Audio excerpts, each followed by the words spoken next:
Alright, I want to do two versions of this scene because I really like it. I think it's fun. It has beautiful colors in it. So I'm going to do a small version, this 6x8, and then I'm going to do a larger version later. And a lot of people will think of a smaller, like a 6x8, as just a study. It doesn't have to be a study. It's good to do studies. That's definitely a worthwhile activity. But this doesn't have to be a study. It can be a standalone painting. And that's often the way I approach smaller work, like 6x8s. Alright, so it's a bright, beautiful Colorado sunshine-filled day. The sky is clear. Now I won't necessarily keep it that way. I may add in, I haven't decided yet. I've got my reference image so that there's nothing in the sky right now, but I've debated going back and forth a bit with what to do about that. So it is a sunny day, but it's also either late fall or early spring. So there's still a little bit of a cobalt blue tinge to the sky up here, especially in the upper part.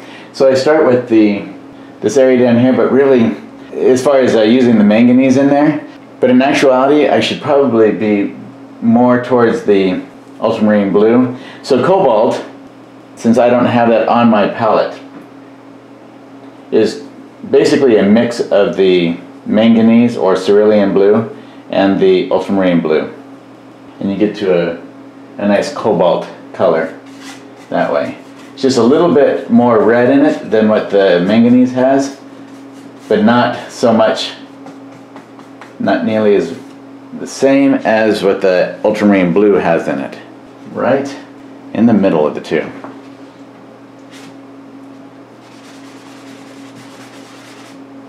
Alright. And down here, as it gets towards the mountains, it's definitely very light down there. Almost bleached out. Just a faint hint of blue, which really, it seems like it wouldn't be nearly dark enough of a contrast to help those mountains stand out, but they are just brilliant in there, all that snow on there. So basically I wipe off most of that, and then I can come back in with my brush, and either at this stage I either use a bristle or a synthetic blend, and this is one of those that's a blend. It's the Utrecht 207 series. Alright, and that gives me a good backdrop for my mountains to come on top of, except for, I think I'll soften that out because it really does get much lighter as we come down in here. And I can soften this with the paper towel, and then if I want to bring in some more, we can just do what we just did with the brush again, pulling some of that down into it. Unless of course we get little fluff stuff like that can disrupt it. But much of this, I won't actually have to come back in and do hardly anything to it later, because it'll be just about at the finished stage. There's a little, looks like I got a hair in my gesso when I put it down, that passivating primer. I guess it's not really gesso, it's a primer. And that's catching the paint a little bit much.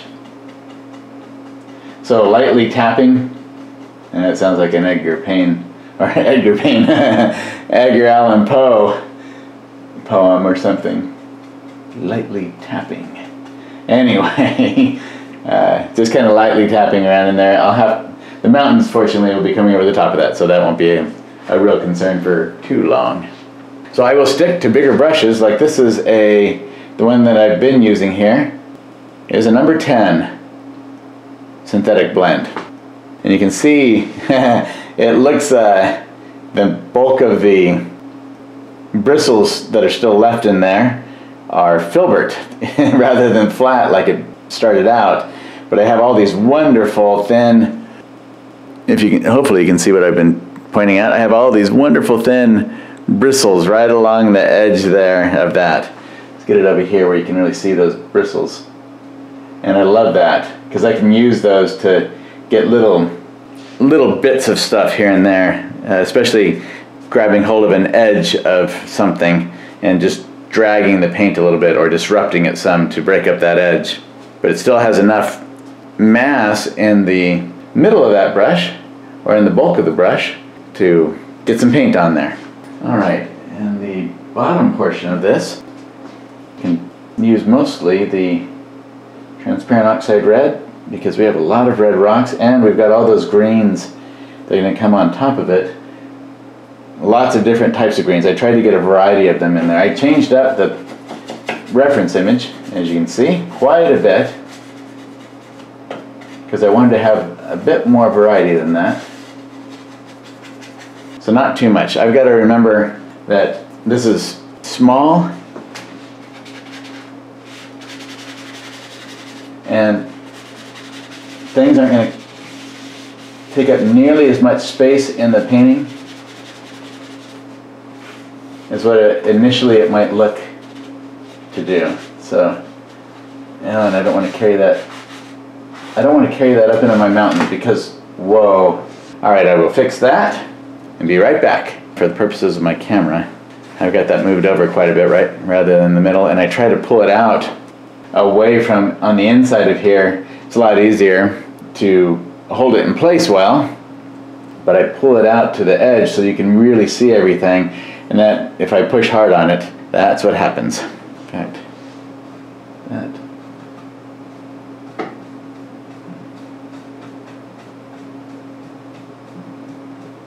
I don't know if that was there before or if that happened as I was fixing it, but I definitely don't want that to be there, that line. And that line might come back. I may have to fix that afterwards. It might be because of the oil that I used in here, displacing the paint a bit. Okay, I don't want the warmth of this to come too much up into here because that's mostly going to be, I'm using a lot of atmosphere on this day to really push that back in there. So I want to try and establish the big shapes as fast as I can here.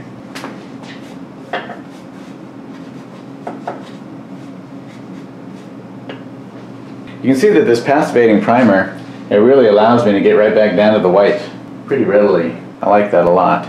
Okay, so I'm going to get that lavender back there. See if we can get it from the blue I already have down here that we used in the sky.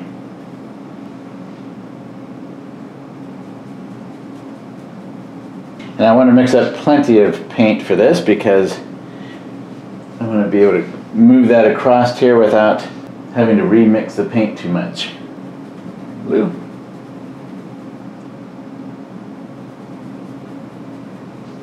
It is atmospheric looking, but not overly white. It's going to have to contrast all right with those mountains back there.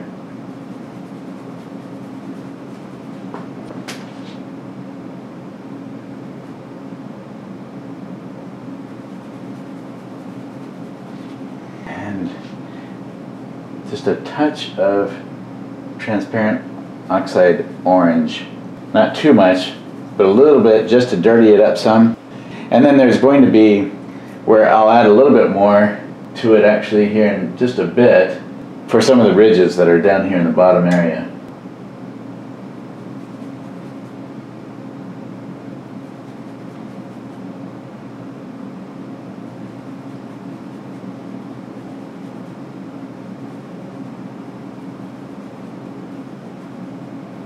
I think that's about the color I want. I take my brush like this with my thumb.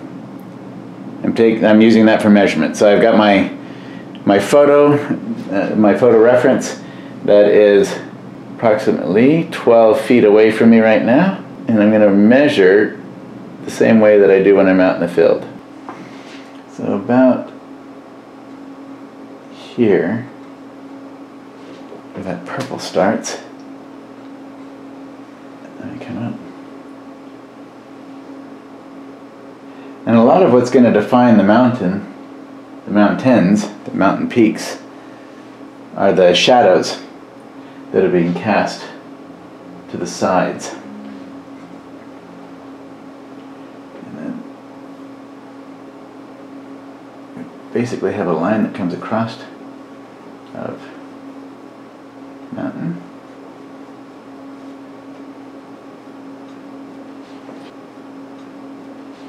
So the mountains don't come up too high here.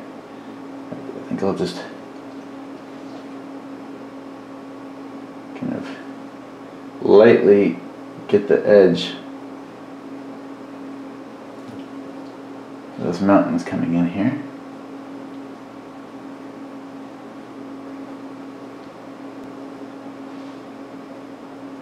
Looks like about here is where that starts to come down. Comes across. Highest peak is right here. Oops, wrong brush. Highest peak is right here. So we'll have a little bit of shadow down this way.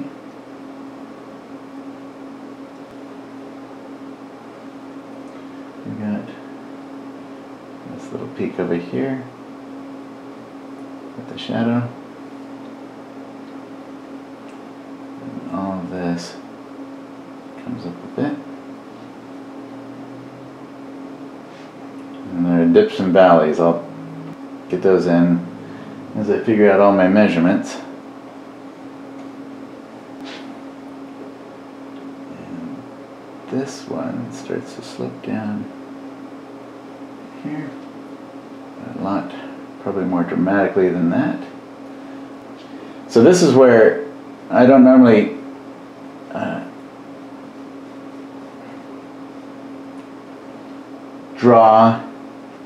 sketch in my work ahead of time, and I don't have to this way either, but because the Spanish peaks are so well known, I'm trying to get a fairly reasonable semblance of their shape.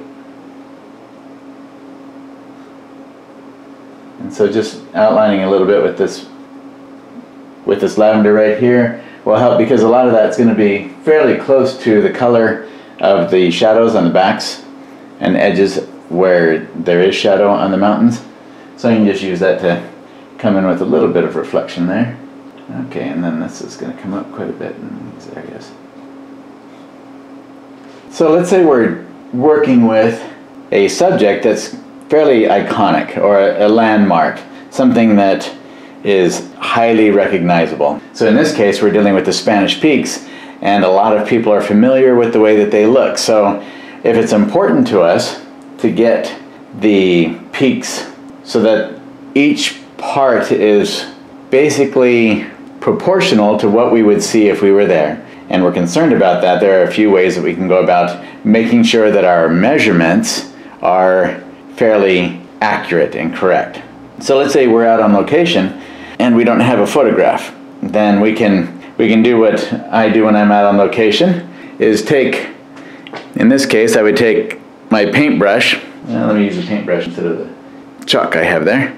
So I would take my paintbrush, I hold my arm out, always at arm's length, and then I use my thumb to measure, and I do sideways and up and down, and that's how I get proportional measurements. So I might see the mountain off in the distance. If it's this tall, what is that like in relation to another block of land, maybe the lake or something else? How do they correspond to each other? And that's how I measure those. And I just get the basic proportions that way, and then I can break it down into smaller increments if I need to. Usually I'm not too concerned about getting exact proportions, because I'm just getting the overall relationships. I'm seeing how they all work together, and I'm more interested in the painting itself rather than the iconic image. But if we are concerned about getting the peaks correct, everything in the right spots, and we're working with a photograph, we can just go and take our photograph. So in this case, like right here, I have it in Photoshop, and I did this just for the video here. I didn't have this laid out when I laid in the mountains as you see them earlier.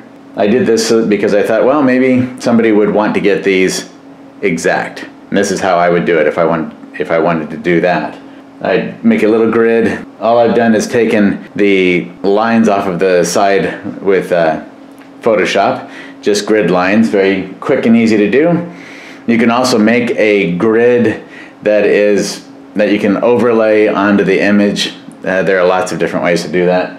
In this case, these lines, I just grab them and pull them over to where I want them and leave them there, and I can take them off just as easily. So I put these lines on there, and I can put them at either an inch or a ½ inch or a ¼ inch. I can have them spaced however I want to that way. But it gets a little bit confusing if you have too many lines on there. And in fact, with such a small image, a 6x8, I put them at ½ inch right now, even that is getting pretty congested. Normally I would have it in inch increments rather than ½ inch like I've done here for the purposes of demonstration. I put those on my computer like that, and then I can just look at where the different peaks line up. Like this one peak here lines up there at what? At about the 2 inch spot. So right there. And so I would take my tape measure on here and go, okay, it comes over 2 inches right there. So that's almost right on. And then 2 inches here. And actually I've gotten that peak at about the right spot. So basically right in here.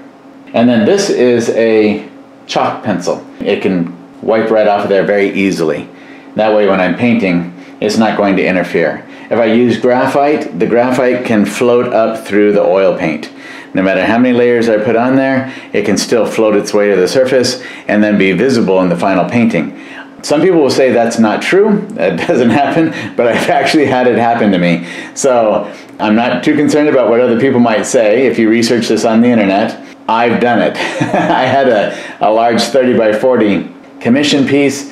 I had a boy and his dog out in a park setting, and I wanted to get the overall proportions. I didn't have a real detailed grid, and I didn't do any preliminary drawings that I was transferring to it.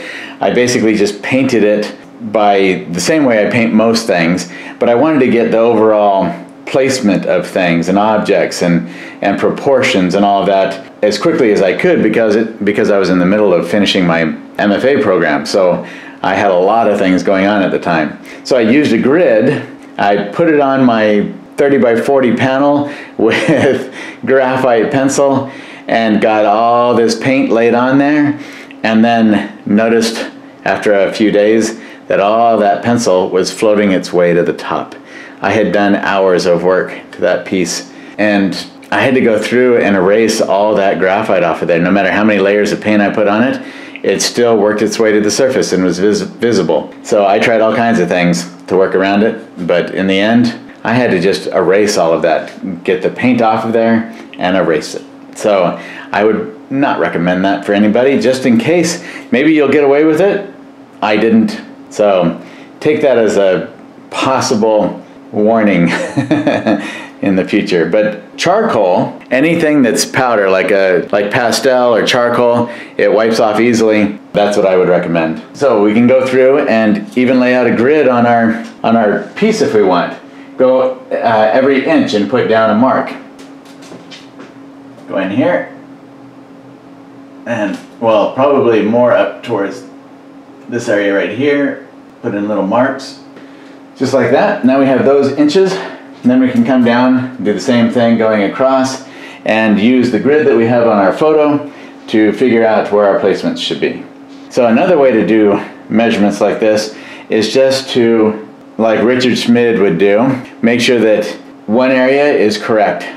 And then when that area is correct, then we do our next area off of that, and then the next area off of that. And so we have to hope that our first area measurements are correct. And by those first area measurements, that would be with this sort of thing, using the measurement with our paintbrush, seeing how things relate to one another. All of that, there's a lot of different techniques people can use and things that speed up the process. Once in a while I'll use this when I have some architectural items that I really want to get correct, like the commission I did of someone's home. It had a lot of very distinct architectural elements to it, and I wanted to make sure that those were in their right places and proportional, that I was really capturing their house the way it was. So I did use a grid to an extent. what was it, 1 inch or 2 inch spaces in it. It was a 24 by 30 inch painting. I didn't get real small with my grid because overall I can draw and figure out the placement of things and draw correctly as I see them. But I wanted to make sure that I had my proportions correct very quickly without having to do too much worrying about it. I didn't want to get off. Sometimes it's easy to get off if I don't concentrate well enough. And then that just takes a whole lot more work to go back in and fix it, to change it. So sometimes it's a lot easier just to start with some little placements like that and make sure everything's lining up correctly. All right, so I'm not necessarily going to worry too much about getting this exactly the way we see it out there. I don't know, I'll think about that as I go. And this gets easier and easier the more that we draw. Drawing is it's a skill. It's just a learned skill of eye-hand coordination and learning how to do measurements. So don't let yourself think that, oh, I'll never get this, I'm terrible at drawing. Those are phrases that should be eliminated from everybody's vocabulary. It's just not worth even contemplating. Anybody can learn to draw and draw well if we start to see things as shapes, negative and positive shapes, and not as objects. That makes it a lot simpler. And if we just focus on drawing all the time, whether we're drawing with a paintbrush or with a pencil, it's all drawing. Okay, so I decided to start to put in some of these marks, but they're a real, hassle for me. So then I had to go over, I can't really see because my monitor is 12 feet from me, I can't see the numbers very well on there. And then trying to figure out 1, 2, 3, 4, 5, that's trying to figure out what these are and then how they correspond over there. It takes a lot more work for me than just painting it. So I'm just going to, for the most part, ignore those lines and just paint it. This is my brightest area in the painting right here, so I kind of need to establish a little bit that snow in there so that I can gauge all of my other values off of that.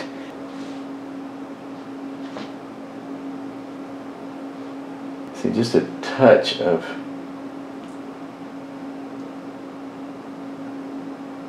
nope, not quite, oh, maybe too much. Certainly don't want to get too much red in there. But there is a touch of warmth and maybe just a little of that. Okay, let's see how that does. That gives me some warmth in there, and then I can pull from those bits of color right over here if I need a little bit more and not get too much in it. I'm just not a real fan of straight white, but sometimes that's really all it takes, some of that straight white. Okay, so that means that peak is right there.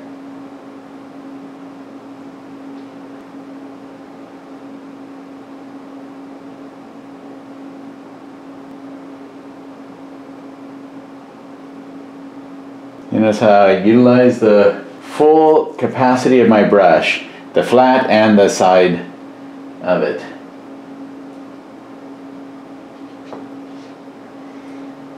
And this, that seems to be a little bit off, so I'm not going to worry about keeping that in there necessarily. It is.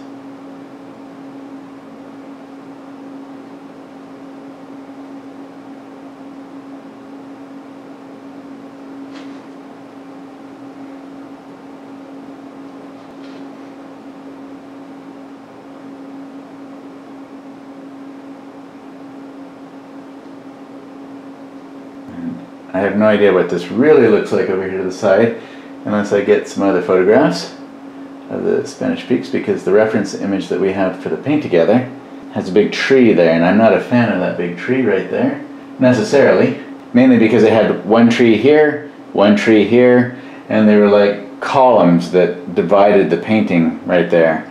Kind of blocked it all in, and I did not want to have that in my painting, so I decided to change up mine. So overall that gives me plenty of snow to work with, and then I can come in later with some of the different, how that's broken up with the tree lines and everything else that's in there. But that gives me basically my brightest light color, my brightest value. I can play everything else off of that. So things where, like in here, that is off. I have a curving up, and it actually has more of a little bit of a concave curve to it right here. I'll just come in with sky later and get some thicker paint into my sky and cut back into that, carve back into that with my sky. Let's see.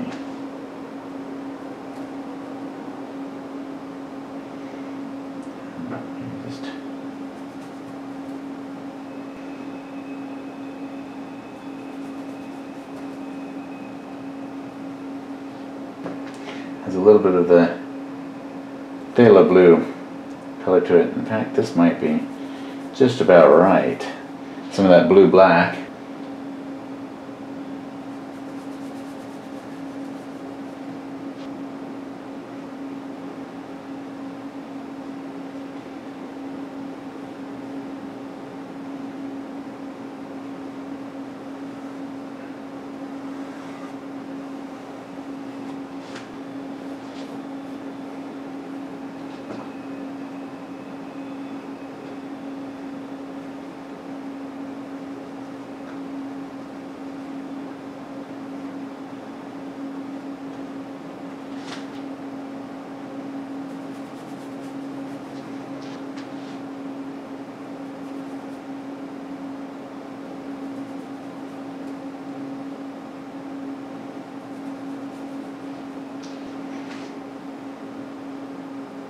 It really is not that big of a body of water right here.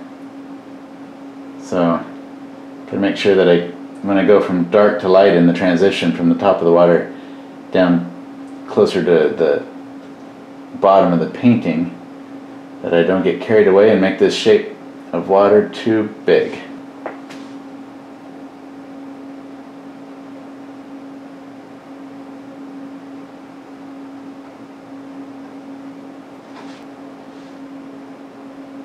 Okay, so the overall tone is green. Well, a grayed down version of what I've got here. So some transparent oxide orange mix into that. Maybe just a little bit more white. Not too much though. That might have been too much. Anyway. Okay, so I need to get back here.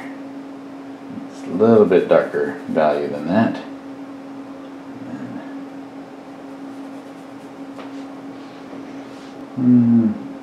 Yeah.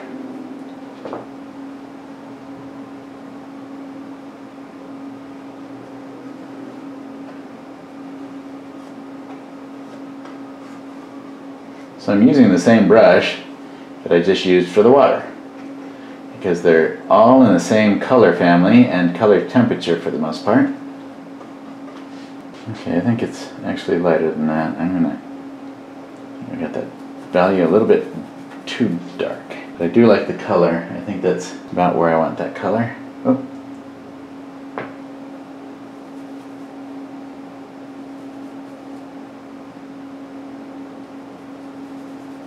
Is that too warm? No.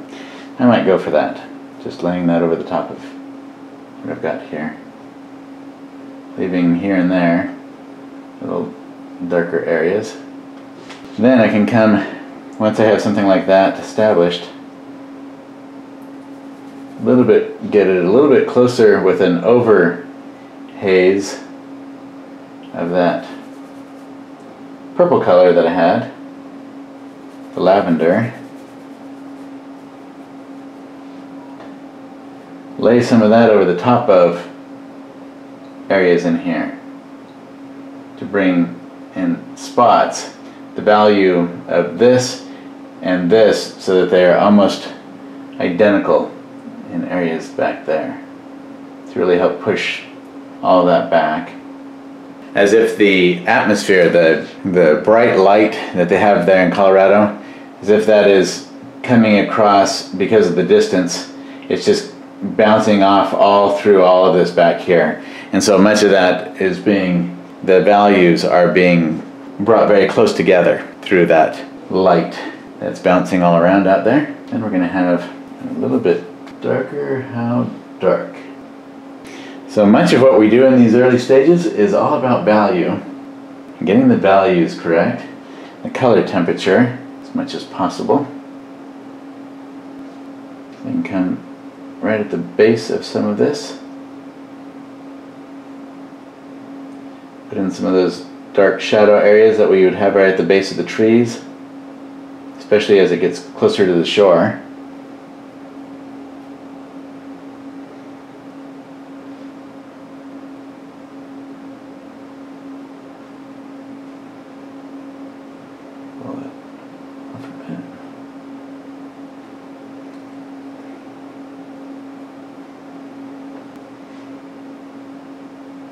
Oops, didn't mean to go that far up in there. That's what happens when I'm trying to work with the edges. Alright, and then I'm going to pull some of this down in here farther. Get a mix of shapes as if there are different clumps of trees down there. Alright.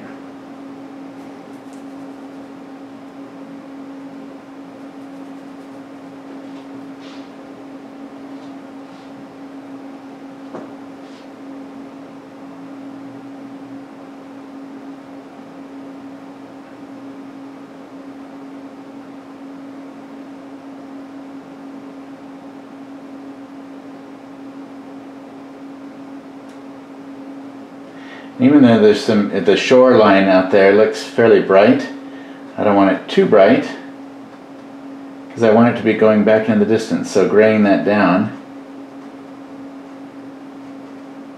will help push that back.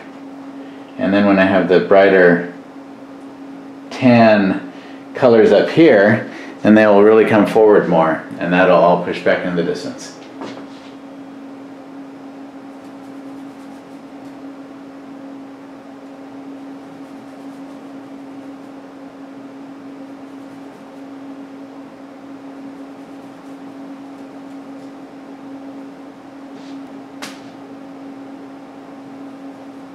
Very easy to get too dark. So I've got some trees up here. Make some trees. Same kind of trees basically that we have out there. Some of it's just little bushes, pinyon pine bushes and other things that are in here. So I'll get some of those clumps that are right there along the shoreline. And then it kind of starts to curve up. And in actuality, there are two lakes right here at this particular spot. We can't see it because in the photo there's this big bank of trees here, but right in this area, somewhere in here, there's a land bank that separates the two bodies of water from one another. I don't know if it's an actual two lakes or if it's just some kind of a bridge that's there or what it is, but there is a mass that bridges or that goes across and separates the two areas, but I'm going to eliminate that. Even though it's there in other references that I looked up, I'm going to eliminate it. Just have that go straight across, I think. Okay, so now that we have some of that in,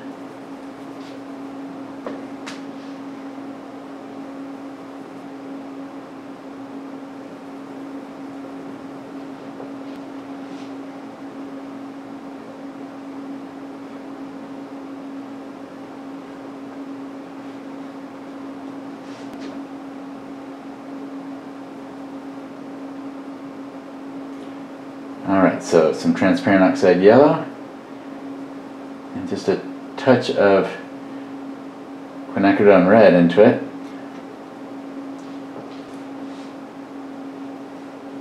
And then I can come in with some of this color and work around some of these tree masses.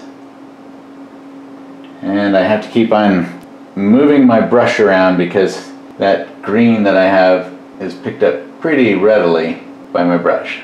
That's okay. Once I start to really get in and try to refine some of those shapes, then it'll be fairly quick work with some thicker paint. And okay, so just for quick reference, so let's say I come in here and I want to separate it now. I don't want to leave it looking so messy as it is right there. I can come in with some paint.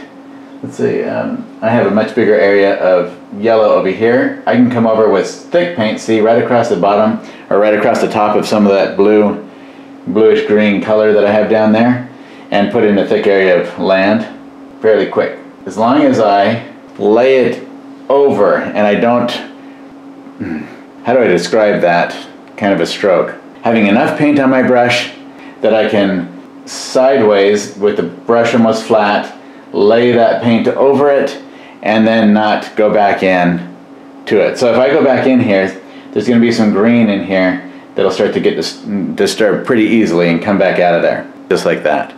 So I have to lay it in once, boom, leave it, and not really mess with it, not fiddle with it or touch it after that, if I want to have a nice clean, bright area of color right there.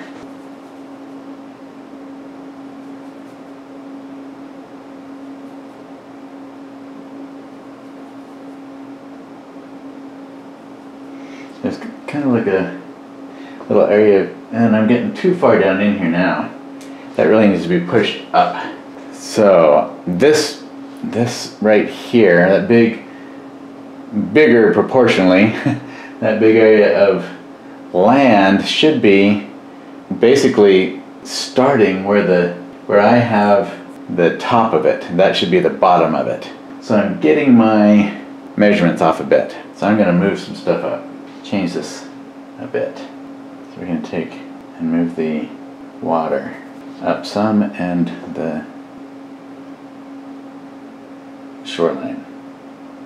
So the water I'm going to put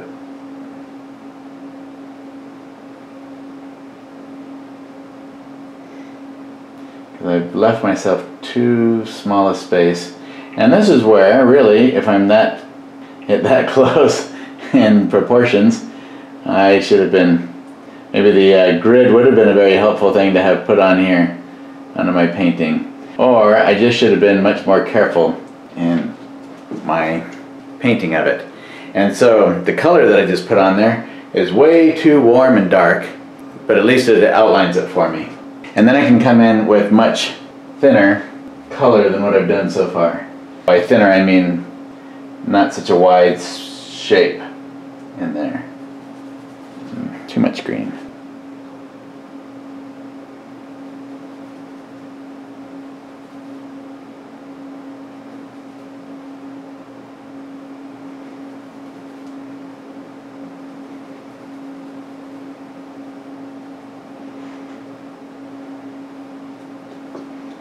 Then I can come in with a much smaller shoreline somewhere up in here.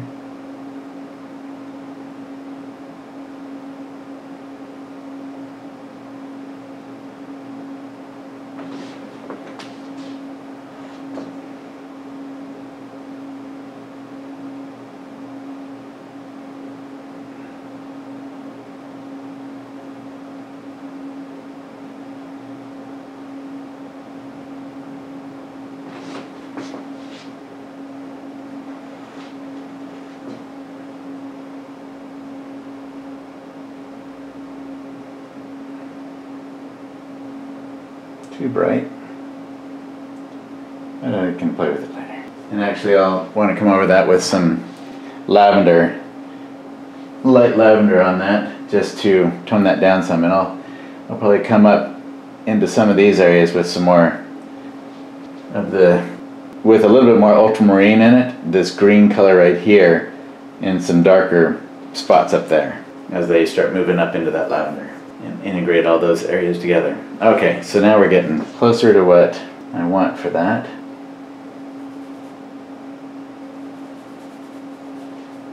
Nope, too light.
These are the colors that I used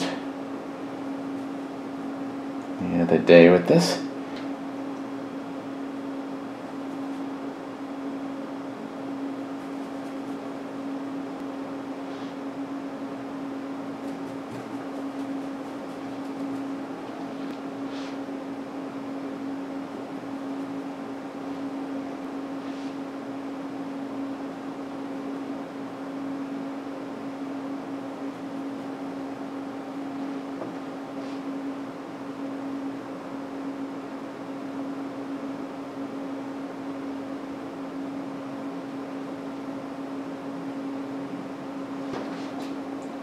Well, that still doesn't seem high enough.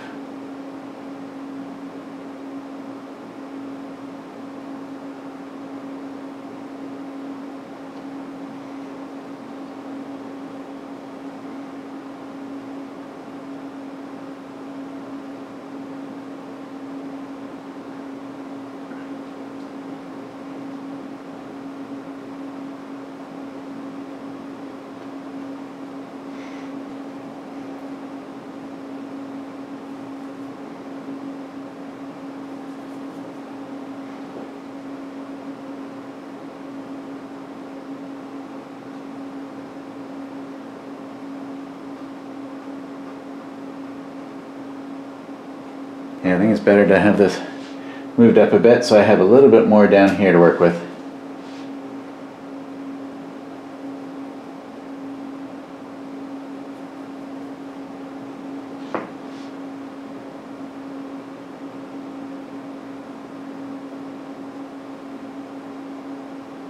Okay, so I'll get the placement of things correct first, and then once that's all done, then I can come and start to get some of the little flourishes that bring life to it. Okay, so now this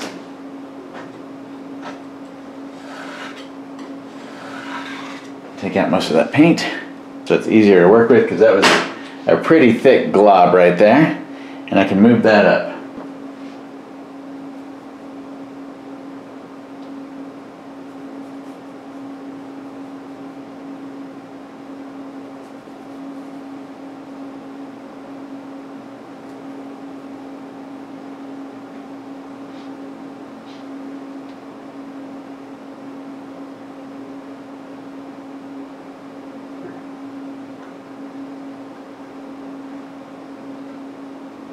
I don't necessarily want that just to be a hard line all the way across, because it's going to be bushes, so there's going to be little breaks in it as we go along.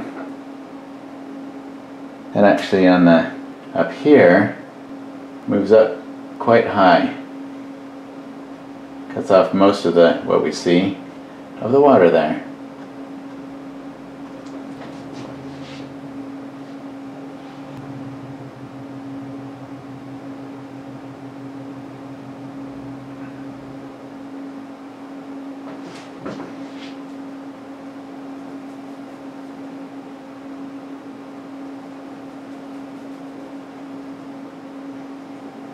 These beautiful red rocks in here, and I don't want that green to kill it, the color, so I'm going to wipe some of that out.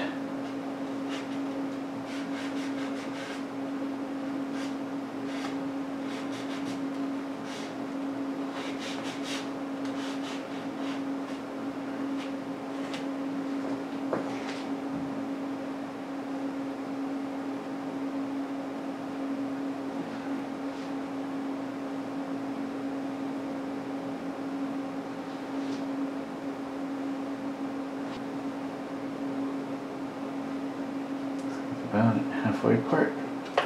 There. Take some of that over here.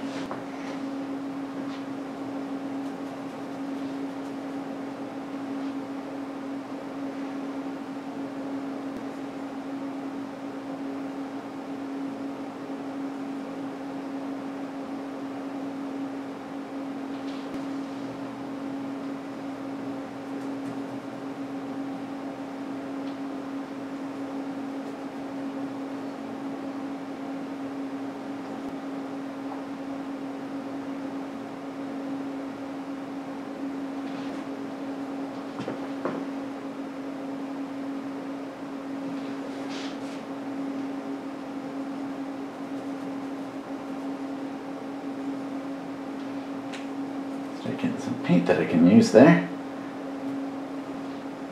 That might not be.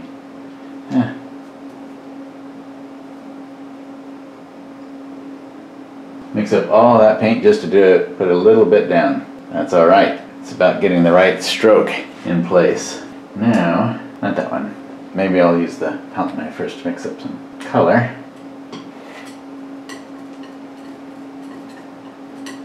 I'm going to start getting some of that sagebrush color in there.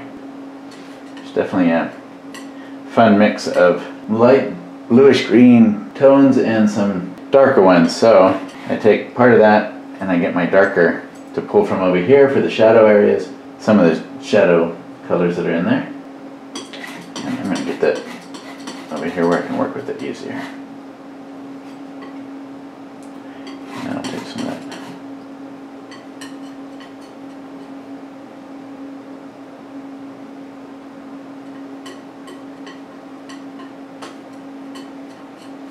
So I have some of those in there because of all this warmth that's down here.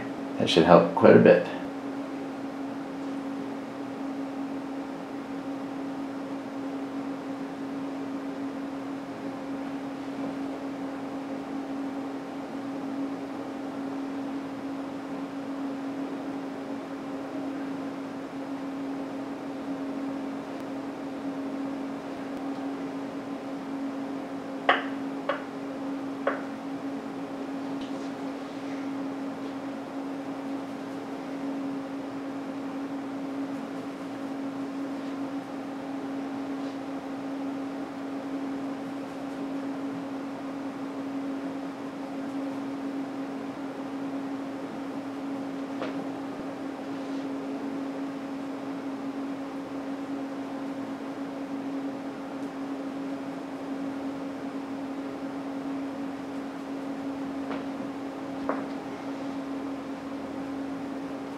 See how that green is coming through down there? That's way too cool for the shadow on that bush.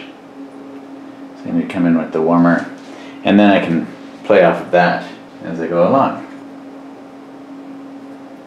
And I've got some down here, and another bush. Now, got some definite, strong shadow areas. And those rocks that are very warm, a reddish orange. It's basically this color without the light hitting all over it.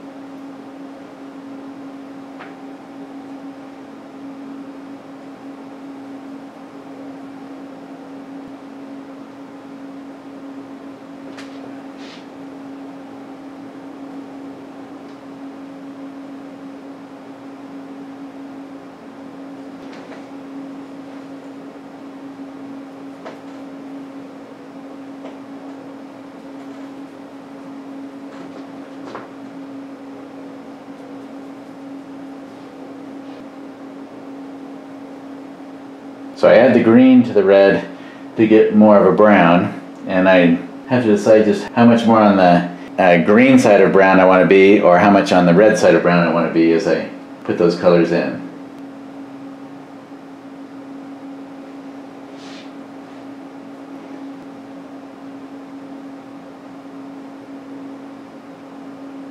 So now when I get to this point in the painting, some of this is just really small, nuanced touches that'll start making the difference. So I see that most of this is shadow, and there's just a sliver, like the very edge of it there, that is going to be bright rock. And this pulls up into these plants.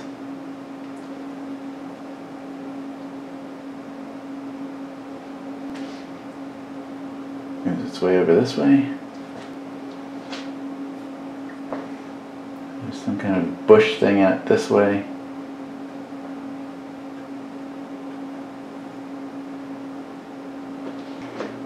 Okay, so I'm going to take this and start really refining this out. Let's see, putting in the final touches. Okay, so we've got a warm base, which is basically there, right here. It's all fairly warm, and just kind of move some brush strokes around in there to add a little bit more paint. Come in with some greens, some grasses. To start getting a variety of colors and shapes in here.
So I need a nice variety of light and shadow out here. Some of these. And let's see, that. Cool that down just a bit. Some of the bushes I'm going to have in here. And I might just have way too much foliage and plant life for the size of my painting. I don't want to get too carried away with that, because then it's not going to convey well and there'll be too many shapes competing with each other. So if I get too much, I'm going to have to come in and wipe it all off again. That's part of the process of me figuring out how much I want to have in there.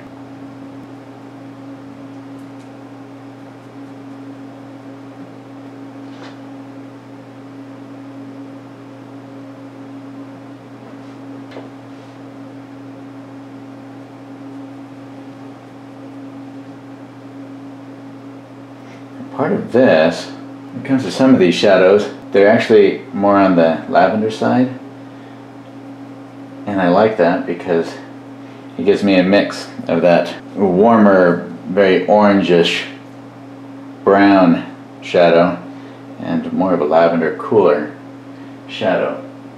So I can come in like that. Oops. Nope, see, I fiddled with it and then picked up some of the other color and disrupted that shadow. Okay, so if I put in a shadow like that, and I need to soften out the bottom because there's reflected light. Oh, too much.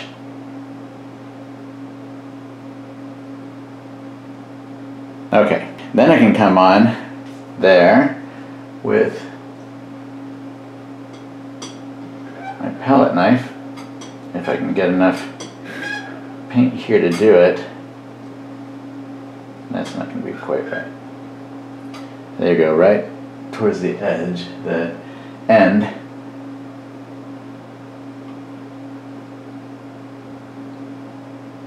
Put just a top edge on it.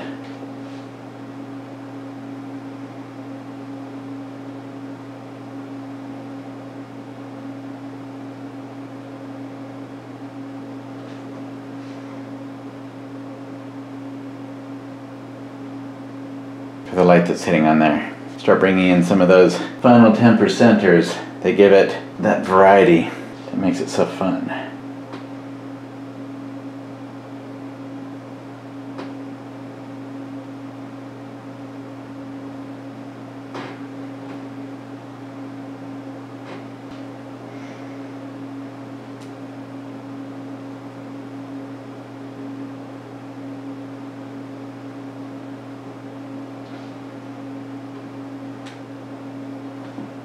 Oops, too much yellow.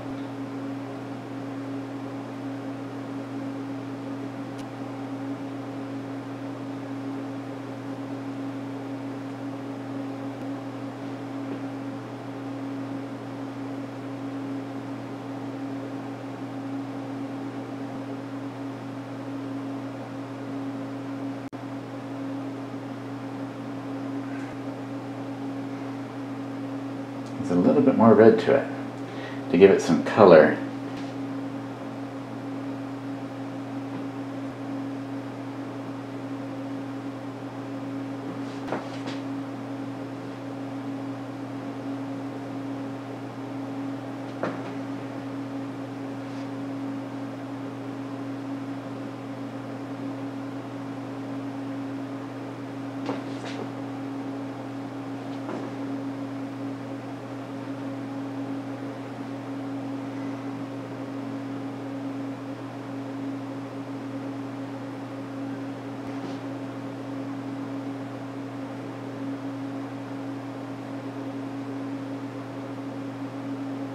Not a real fun shape yet, so maybe if I work up into it.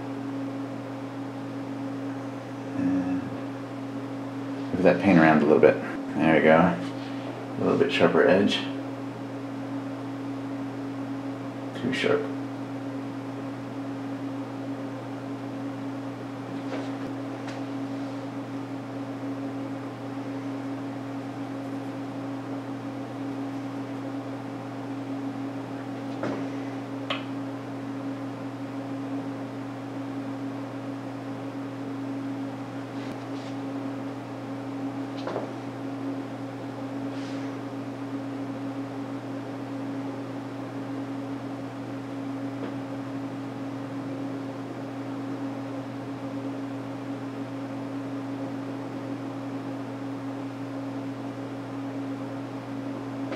I feel like it's mimicking this one too much, just in a smaller fashion, so I'm going to change that up.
These little bits of Indian paintbrush.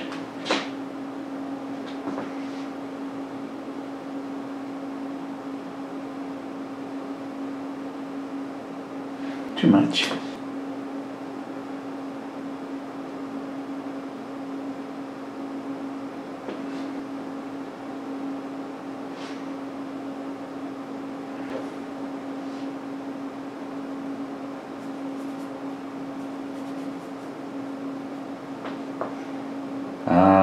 This is just too big. Too big.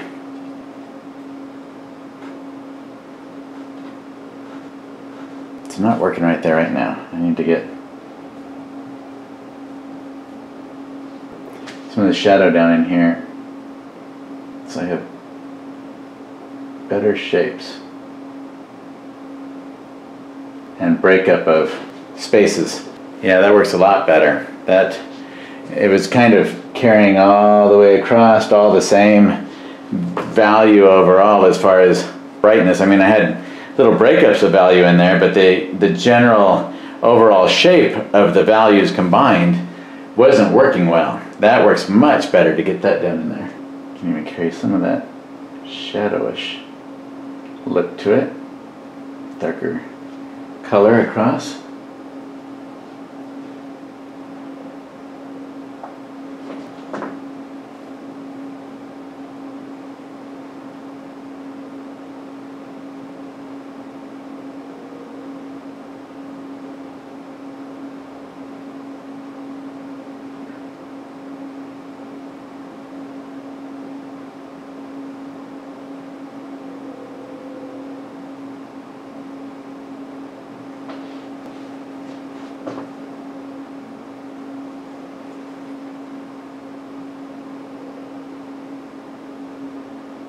Sorry about the angle of my brush, especially with the cameras, but I need to get the angle coming down some, and this is stopping me from going at it this direction.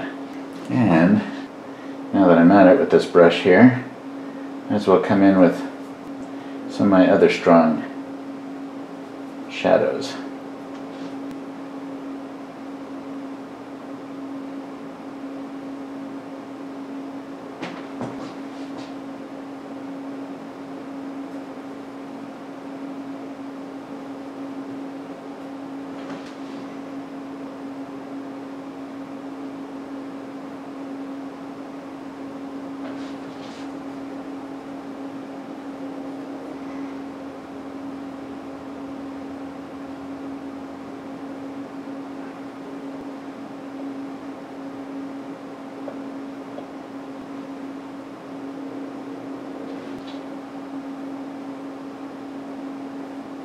A little on the cool side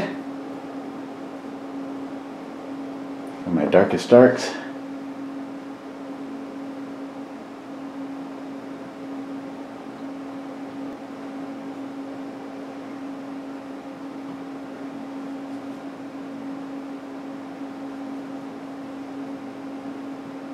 There's a lot of warmth bouncing up into this shadow that I'm going to put down, so that's why I brought in the stronger cad red. I should have put some cad red medium out on my palette. Although actually, maybe a little right here. But overall, there's a shadow over here, but it's much more on the blue-green dark side. Over this way. In fact, that's probably about the right color right there. And in this area. That'll give me some shadows to play off of and help to break up this whole shape right here.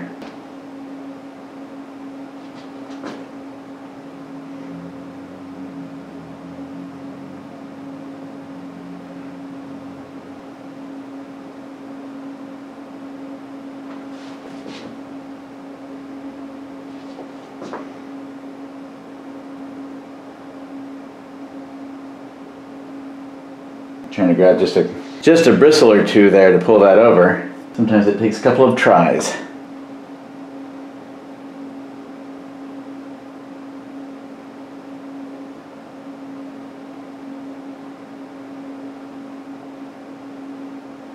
Now I brought this in rather than the bright, some darkening it up a little bit there in value, so that I can get some of that really saturated color come into some places in here, just to give it some more variety.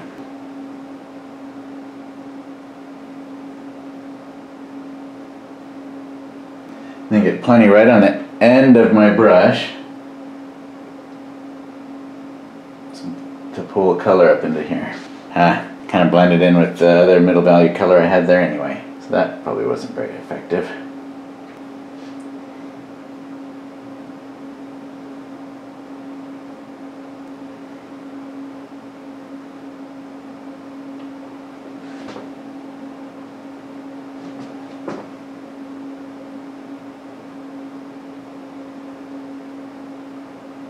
That second one wasn't exactly the shape I was going for. There we go.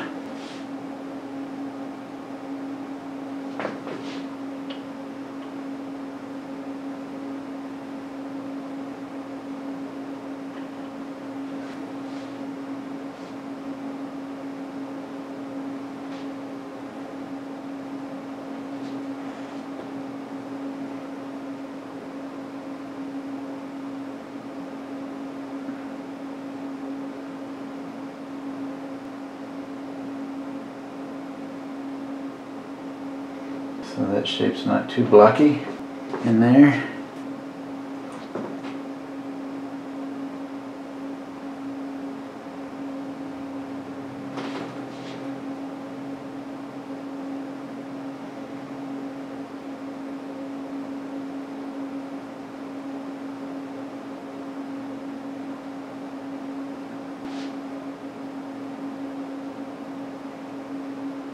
So now I'm just pulling in little bits of color here and there that are a bit different than what's there, just for some variety.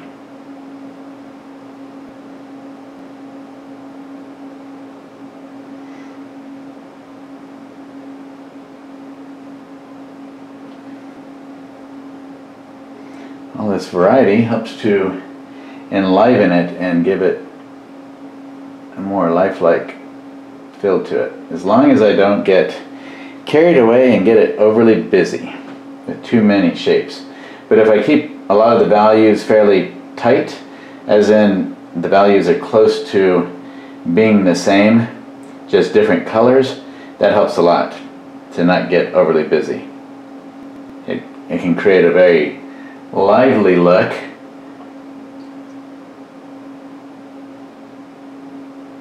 without it looking like there's different shapes and colors everywhere.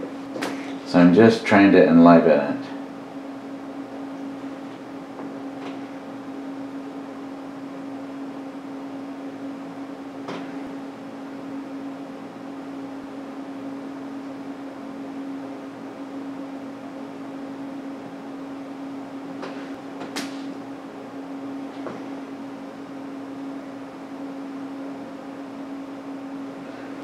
I don't really like that shape.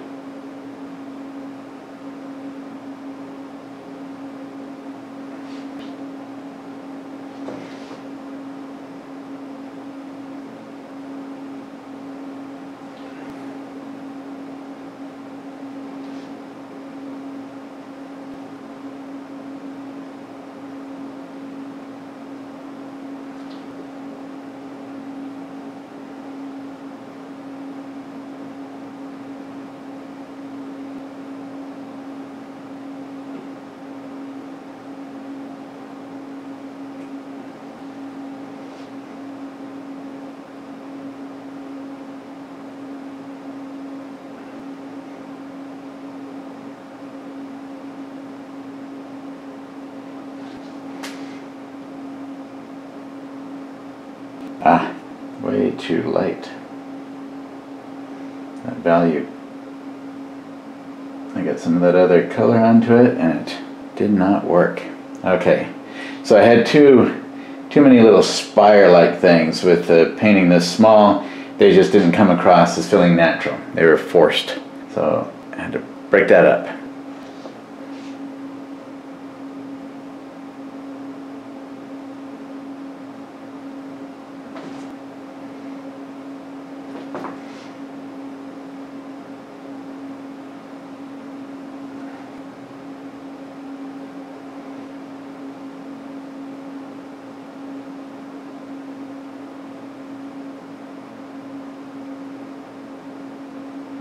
So on that other, in order to break that up, I actually pushed down with the stroke with a little bit of this lighter value compared to the darker that I had wherever I grabbed that right there. So let's see, and then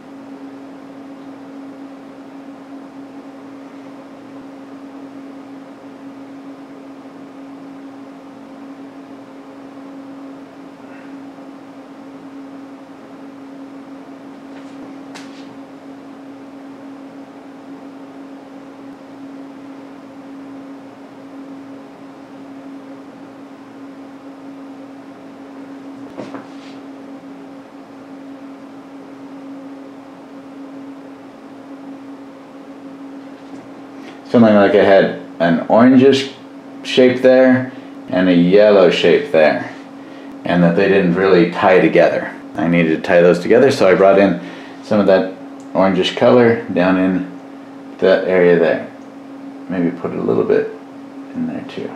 So then I have to figure out if this is, I mean, once I start to work on the mountains, it'll give me a lot better idea of whether I want to bring in a tree right here at all to break up one of those sides or not. So I've got a lot of strong contrast down here, and all this dark back here feels like they're just battling one another. They don't really coexist yet. They're not cohesive. But we will get there. I'm going to actually brighten up the blue in here in the water and lighten a lot of this back here and push that hopefully back in the distance. So let's do it.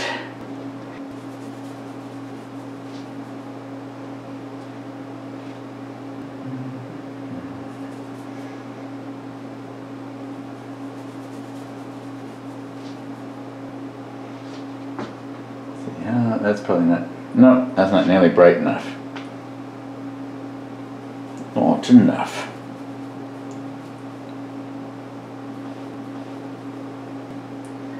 That can be a little too bright. Let's see.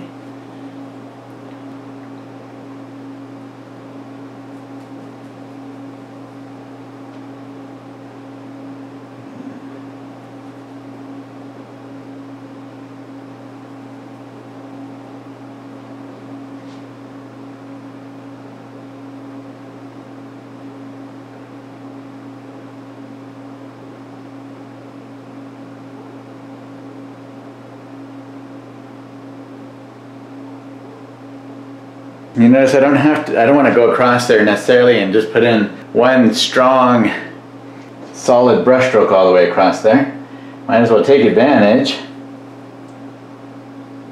of texture like waves and things out in the water.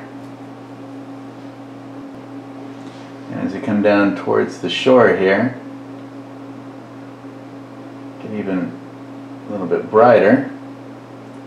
Darker as it goes back towards the back shore.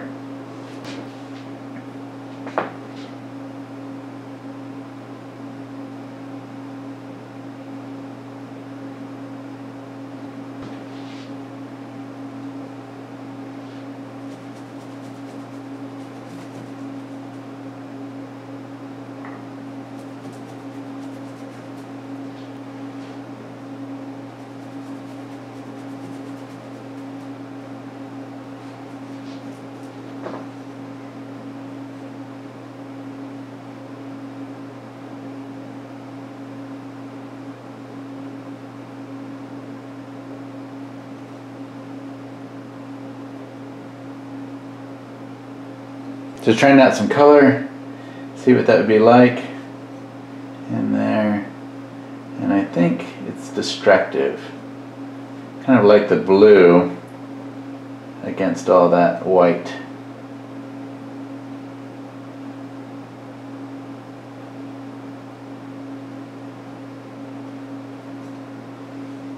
Well, let's see.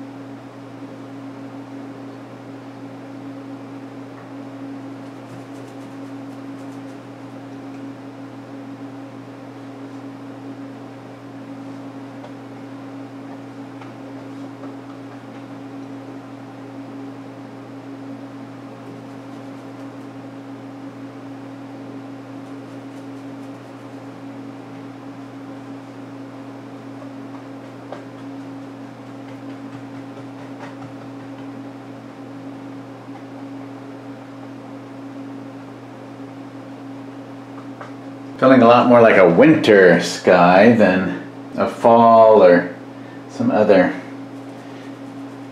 time of year. So I think I will push it more towards the blue. But it's fun to experiment like that.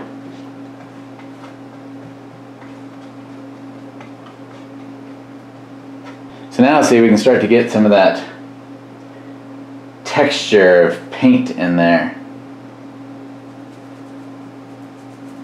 And have fun with that.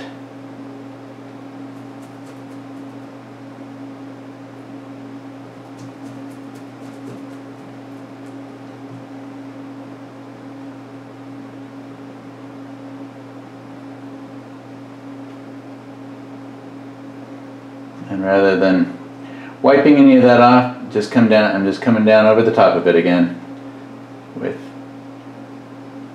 more blue. Because it's not completely off, just a bit. I don't have to get it exactly the color that I have in the photograph, of course. And I'm going to have to get some more manganese out, looks like.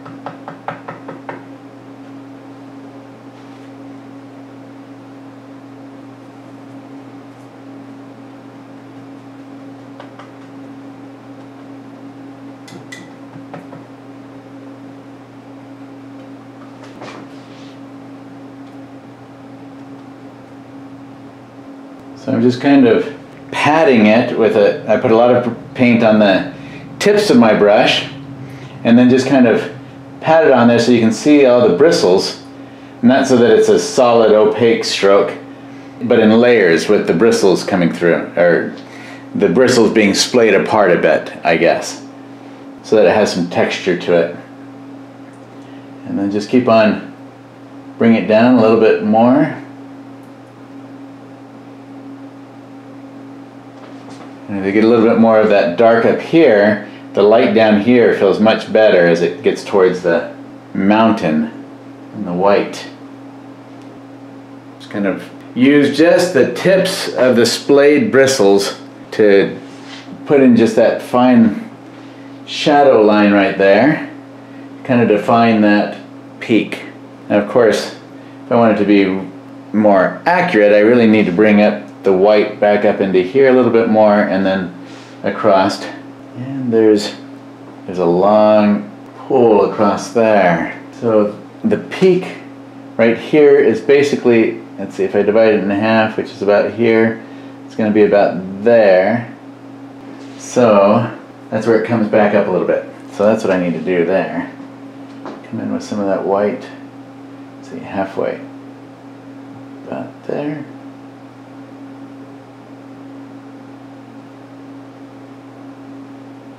And there's some shadow on the back side. Go ahead and get a different. And it's actually fairly dark. Let's see, maybe I should come back in with just a little bit more of that peak up here.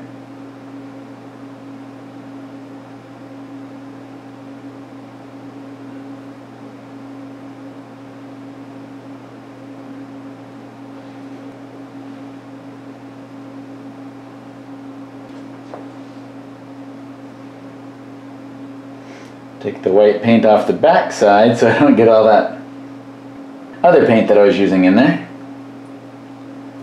And use some of that we had over here to give it some color. Alright, let's see.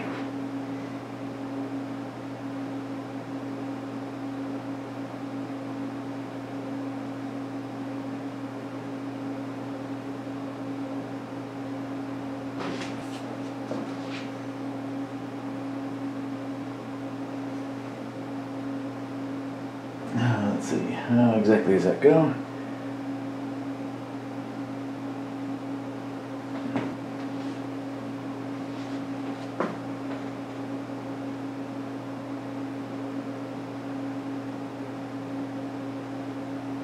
This one kind of rounds over.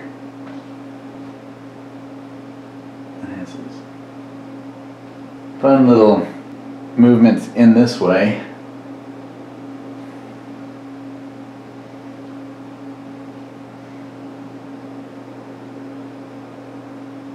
A little bit of a peak right there, although it does curve down. I got that up too high now. So this peak is just a little bit below that peak there. And possibly I brought this down just a tad too much. So I'm going to raise that up a little bit right there. And pull it across to here. And then down. Okay, so now we can take that and create that slight shadow there. Just having kind of a broken shadow there creates the breaking it up like that rather than a hard line, because of the distance of the mountain, helps that to feel a lot more natural.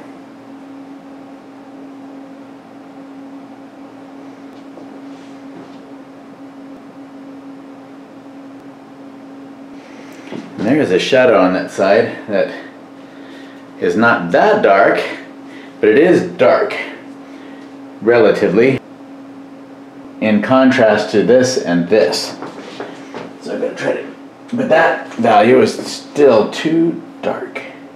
So I can come in and split the difference a little bit by cutting in with white and the sky color, just pulling that sky color down, or pulling it out into the sky a bit. I'm not sure if that's the direction I want to go with it or not.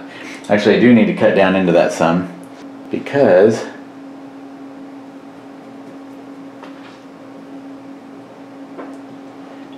this line here is too high up. So I need to kind of push that down some.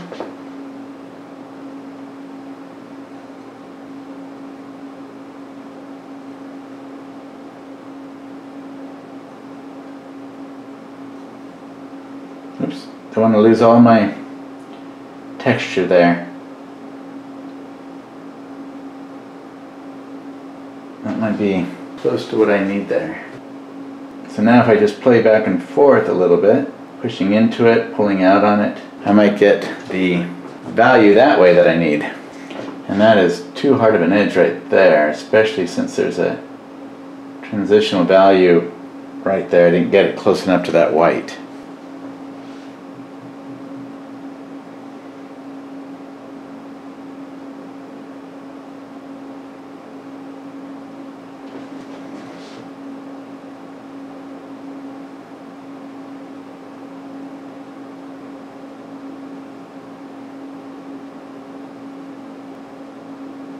Okay, so now I need to, for the rest of them, so I don't have to work at it so hard, I need to get that value down a lot closer to what I would want it to be in one movement.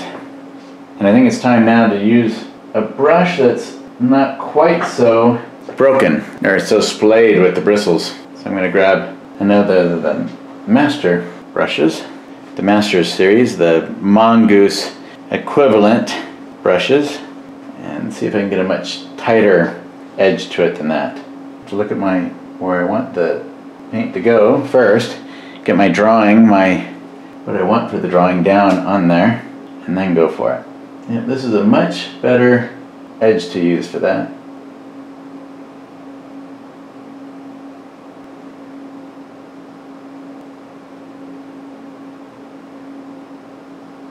Whoops, I had too much paint, more than I thought I did on there.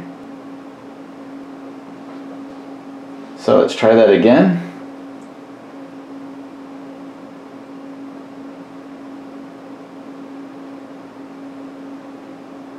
And it's just a little too soft, too smooth.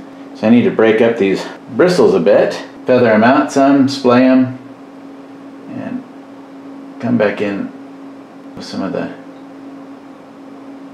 white paint. Get a touch of the white.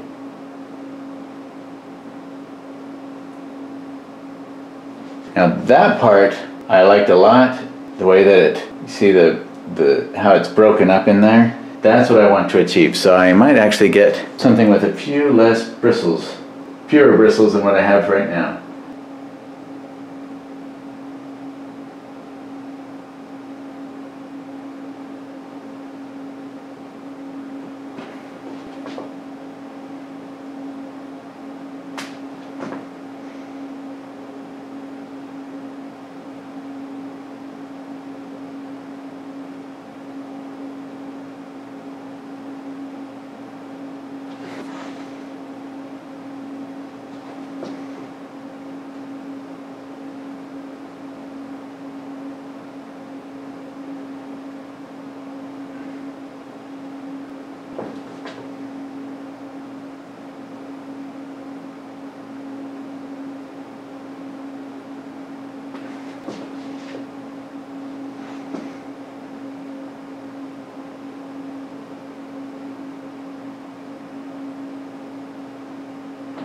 Okay, now this, once I start getting into some bigger areas of shadow, then this will be pretty handy.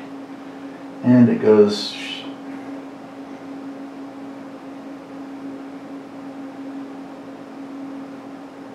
so I try to look at exactly where I'm going to draw and then come back to my painting and then draw that in.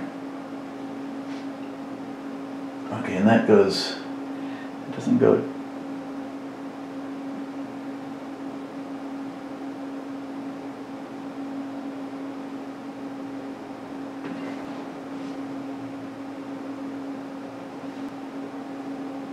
then we start getting in some of this area here. It's a lot lighter value as it dusts across the top here.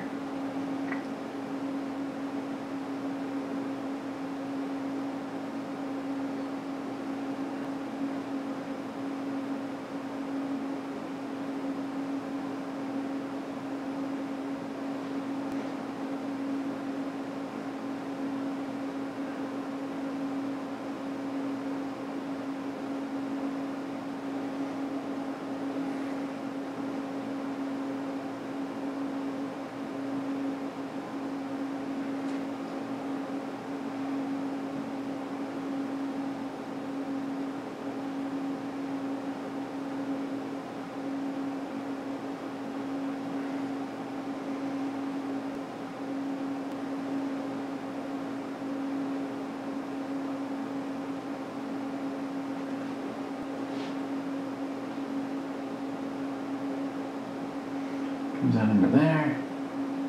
So I do, it's like the old saying, measure twice, cut once. Well, I look back, try to get a bearing on where I want my strokes to go, and then sometimes I just make them up, just for getting some variety in there. Okay, so now as we come up and at the top, start getting more blue.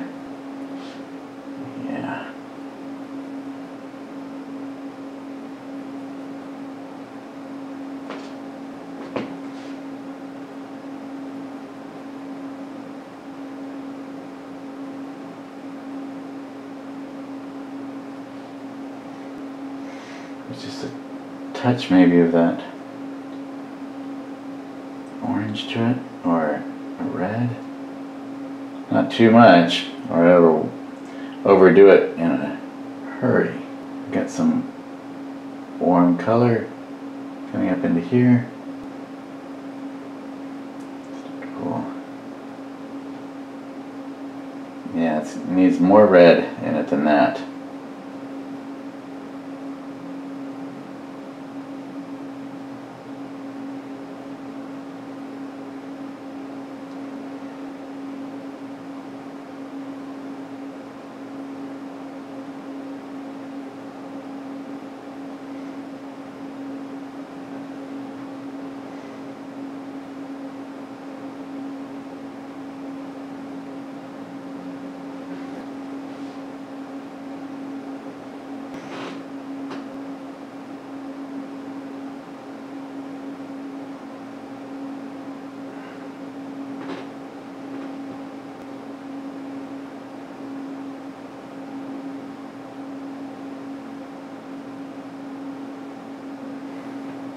Alright, let's see.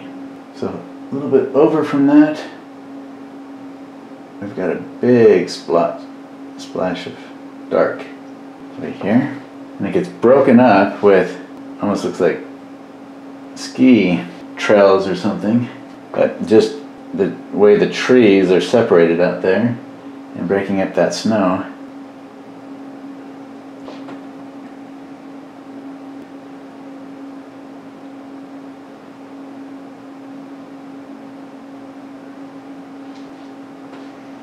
Come over here.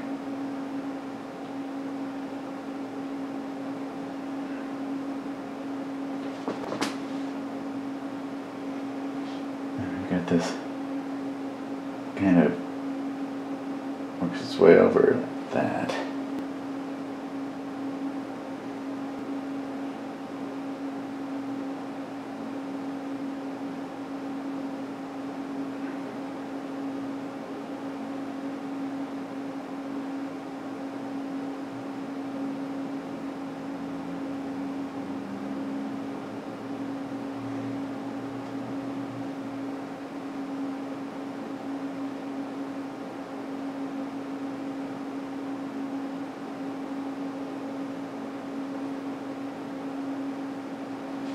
We also get some of that sky color into some of these shadows over into here.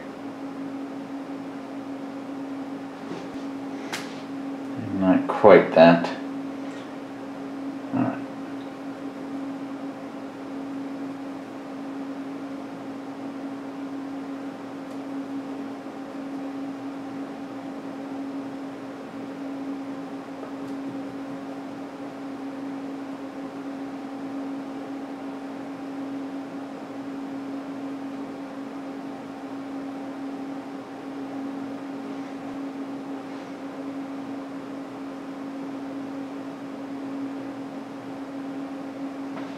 Where's that at? That way.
So that one is too dark, but we're getting there with a lot of this.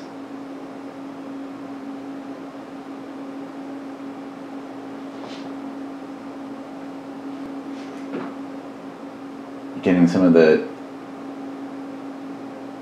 darker crevice shadows in there, and then areas where we have the middle, lighter, and darker shadow, areas of shadow.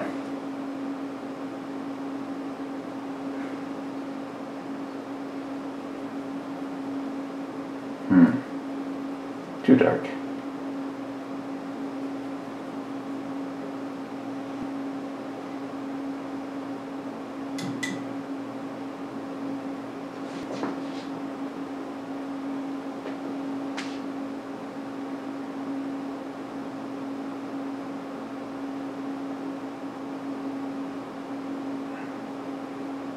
Nope, too dark. Lost the atmosphere. So I can just come back in with the small brush.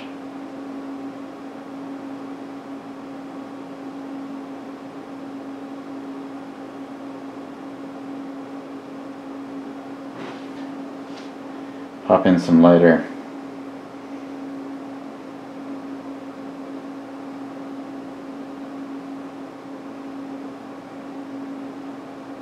value in there.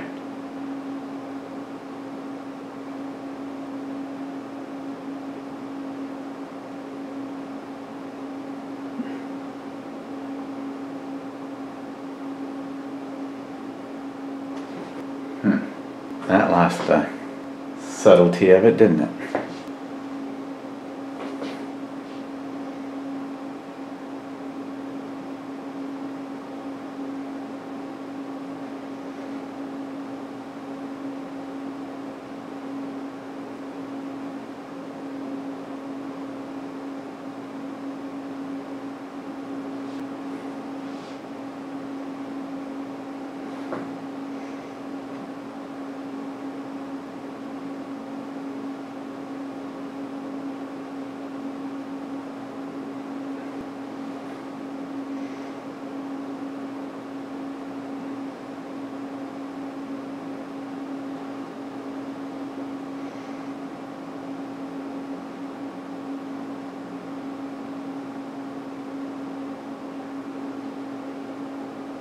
Yeah, I'm starting to get a little too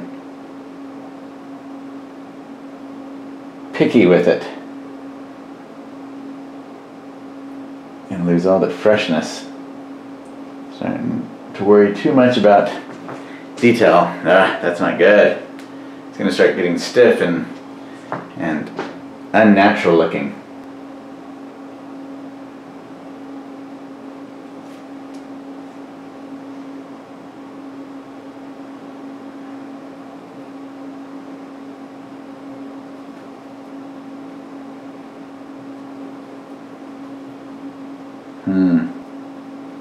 I think it's time to dig out some more white as well.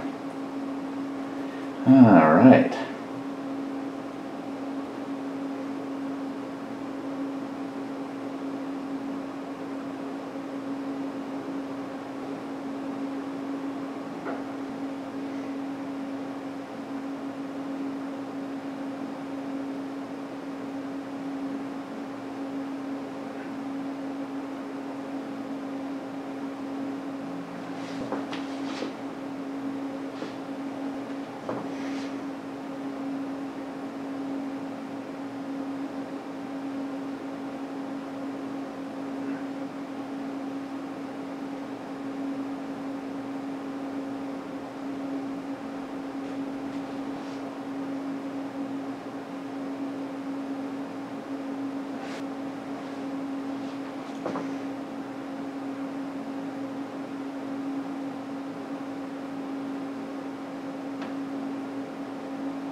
That's probably too light though.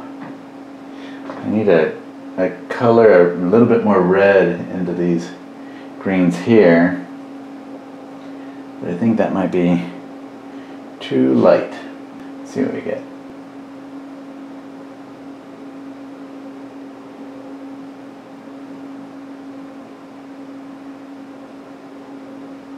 That's pretty close.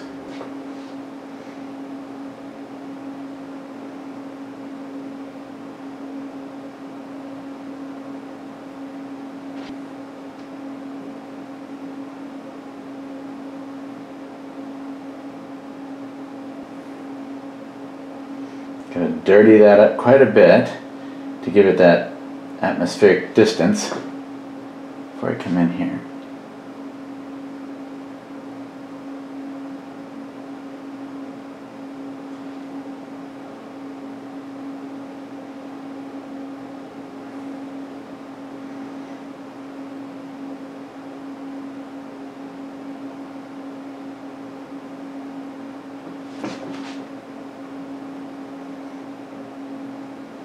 This be dirtied down a little bit, but much brighter than what we have in the other part.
So I replenished my paint, as you can see, and now I'm going to get ready to charge this painting up. It's just lackluster right now. Those mountains are feeling a little pitiful, so part of it has to do with it feeling like it's right in the middle of the painting. So I've got to create some kind of drama to get it to all pull together here. I have none of the color here, back in here. At least it doesn't feel like it. So the little bits that might be there, they're just not, it's not translating well between here and back here. It all needs to come together and feel like it's all part of the same environment. And I do like a lot of the painterliness of some of the areas that I have here. I don't want to lose those, so I'm going to be a bit careful as I render down into some of these areas to not lose some of that, because I like the way that went, and I don't want to have to rework that. And what I like is the light and shadow pattern in it. Just the shadow down in here. You notice that there's, let me get a different brush here. We've got middle, this is the mid dark values, and then we have the darker down at the very base of it. And then the light, and even in the lights there's a mix of the middle kind of mid-light values and then very much lighter values, but not overdoing the lights, because otherwise it just becomes too much. Usually having 2 or 3 values within the darks and within the lights can really help to give a much greater depth in the realism of the object, even within a small painting like this. So my mountain is just I don't know, well, you know what, I think I actually am going to start with the sky. It needs more. And I think I am going to push some of the feeling of a difference in the light from the bottom to the top. And get some paint in here so it feels like a painting and not a carefully rendered anything. I like paint in there.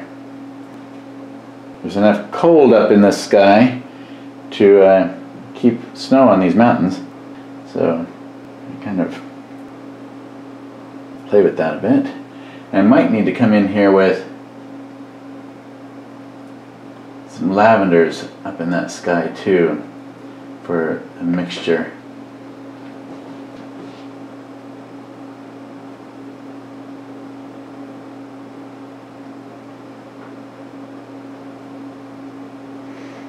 Get that just a little bit warmer. And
so I keep going to paint, and then I realize I haven't really looked at what I'm going to paint, what I'm going to draw at that second, so I then stop, and there's a big bristle right in my way.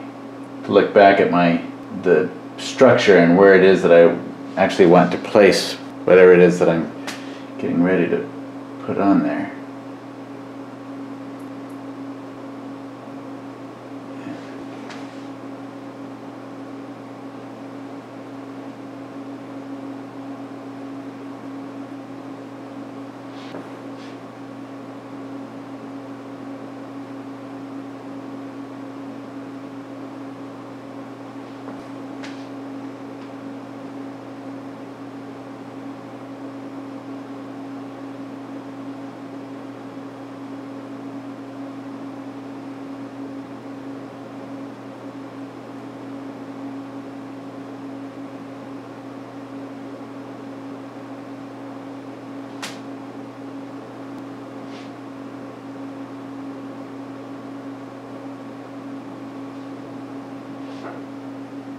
All I'm doing is right now playing with warm and cool within the subject, within the mountain here. I'll probably end up with a stiff neck after this, like watching a tennis match, going back and forth to my image to make sure that I'm kind of getting the semblance of what this scene is all about.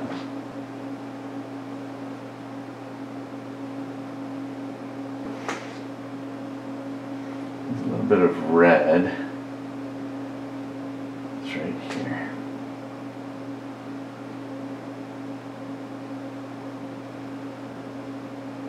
So I want just a tiny bit of red in that. Ah, and that was not it. So you can see, when I say a tiny bit, sometimes my brush isn't listening. Wow, that really got into the bristles of my brush there, didn't it? Let's see if I can.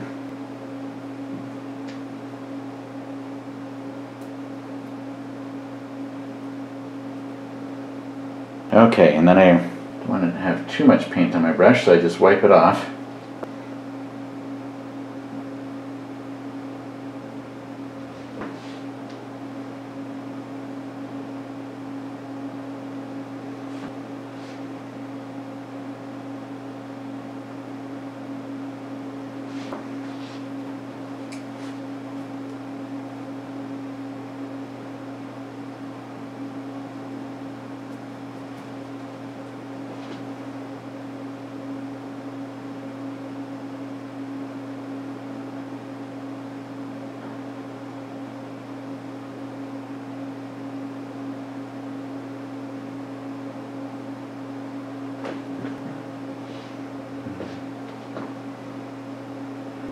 That's going to be way too dark.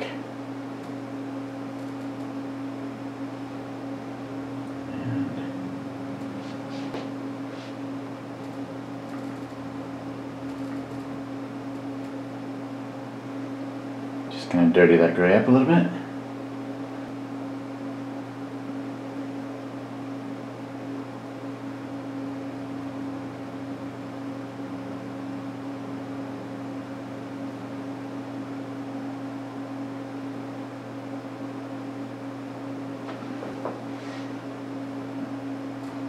Okay, that's what's throwing me off. My eye, I didn't realize how much too long I made this.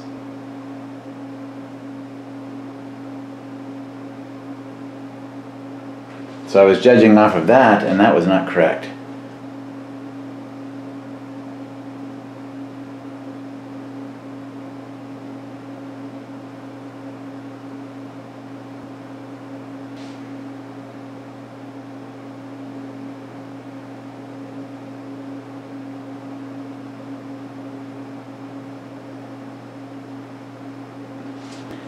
Gotta leave a little hint of dark behind that.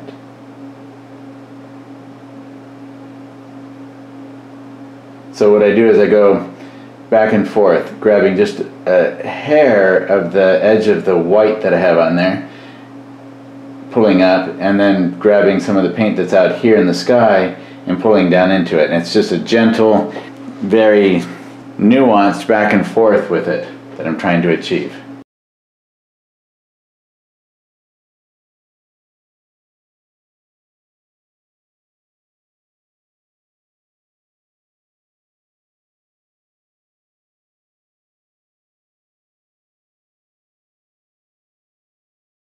Okay, so I just took my palette knife and wiped that off. I'm going to spare you the agony of watching me destroy the mountain that I had there, and I'm going to start over so you can see how hopefully it should be done. You know, out here, and that's I grabbed way too much red. Okay, there we go. Let's get plenty of paint to work with. Just a touch of that red in it. And we'll take this big brush. Okay, first thing is this other mountain is just a little bit below that one in length, or in height. So about there. And it curves off this direction. Curves down this way.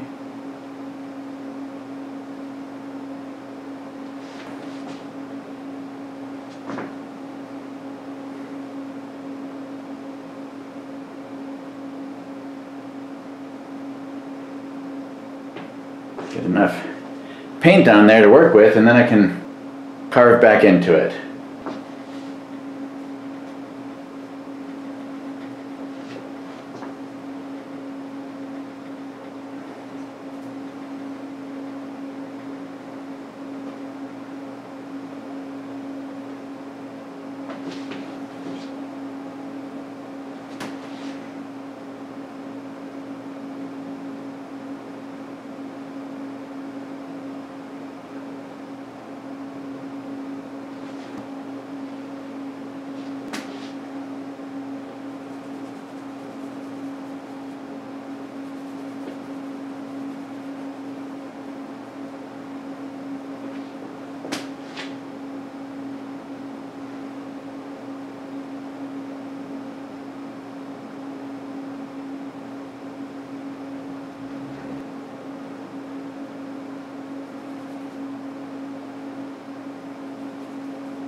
And then this, and it goes over that whole direction there.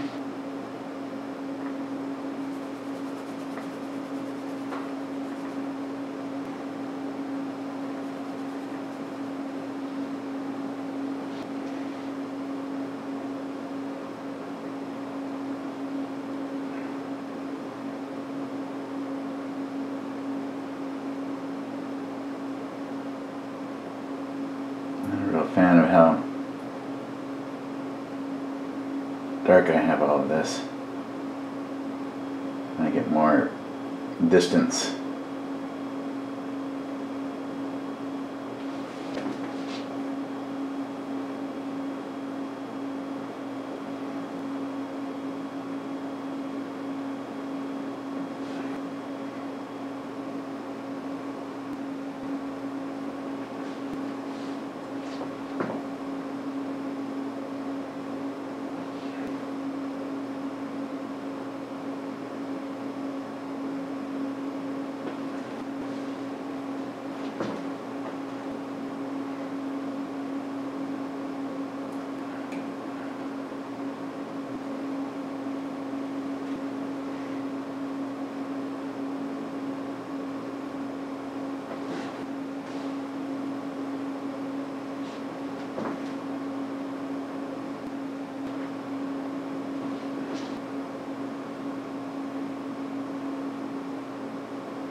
I like brush texture, but that was a bit too much for that spot.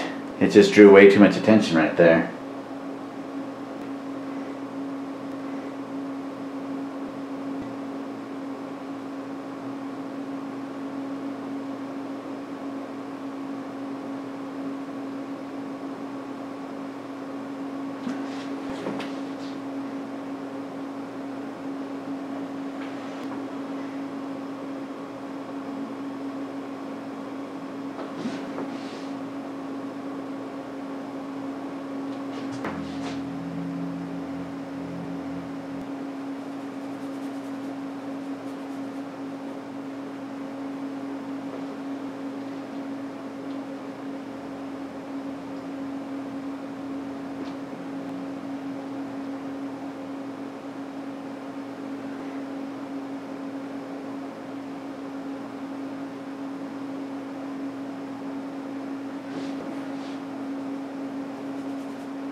The placement of this, I want this dark to be a little bit over.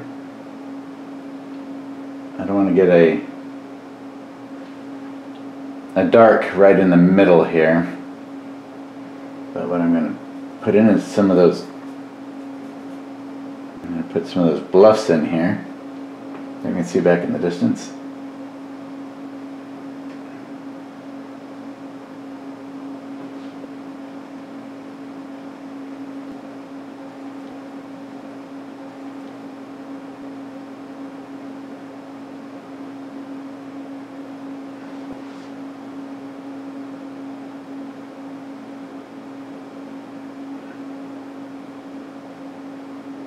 So we can really start to push the mountain back a bit.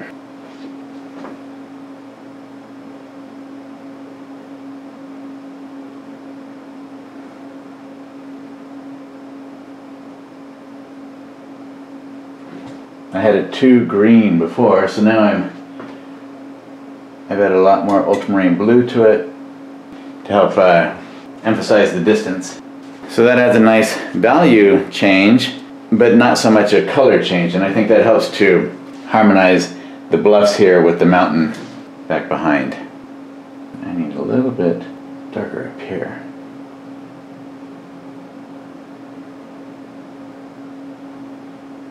Oops, too big of a shape.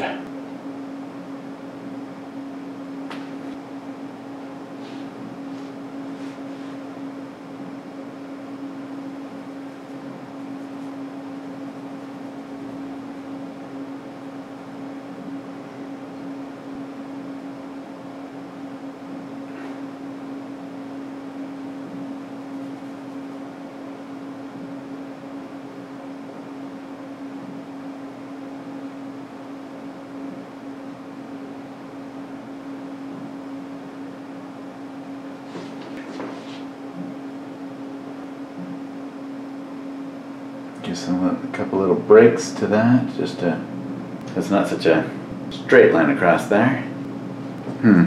Actually I see a shape that I like, a line, kind of curves, and they're over.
I want that coming off on my painting. You saw there's a big lump of dried paint or something on there. I definitely want to be careful of that sort of thing. I want to get more of the blues in here rather than all that green that I have right now.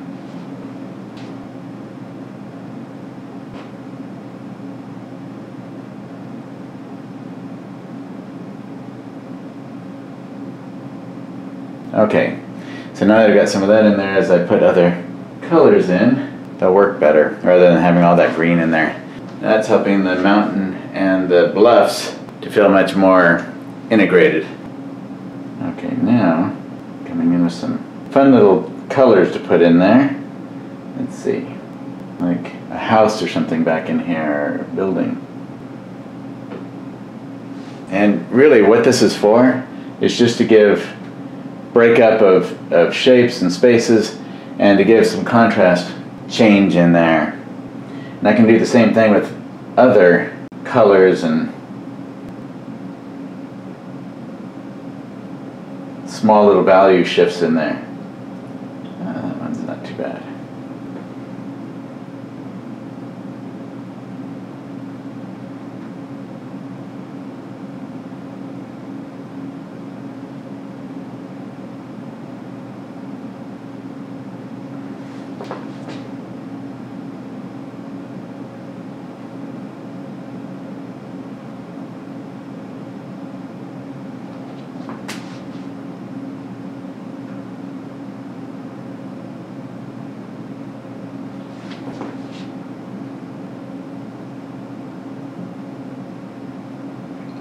Just a little.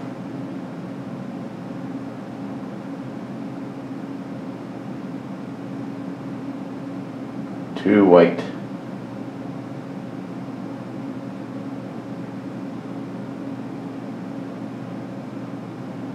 And now I'm starting to introduce some of the colors down here back into there. Although I may need to, that might work. I may need to push the shore back a little bit farther. I'll see as I go here.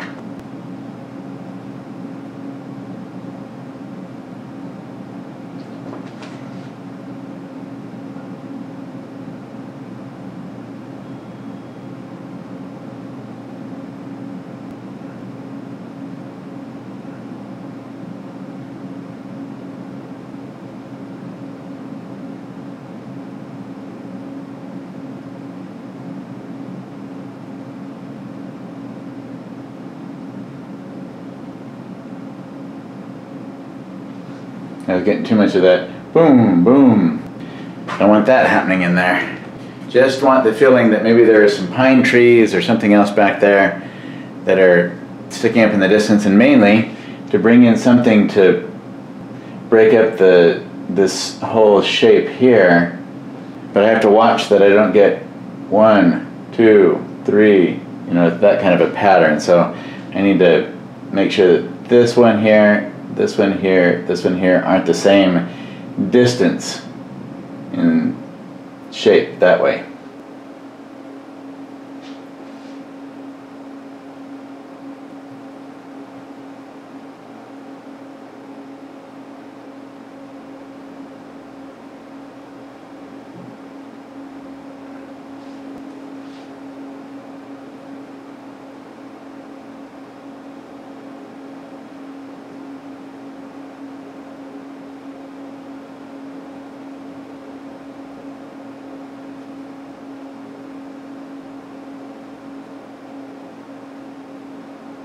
I don't want to get it too warm, but I do want some change in color out there.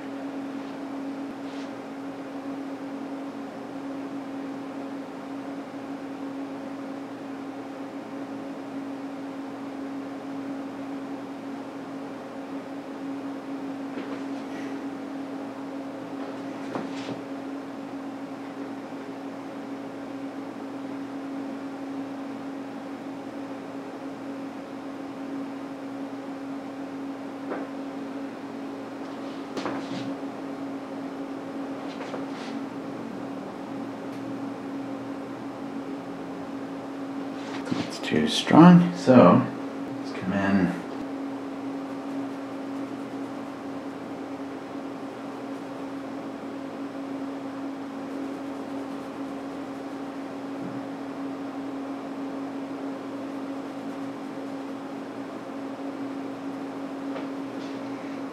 Just playing with what I already have on here to get the right, hopefully the right value of watercolor that I want on there.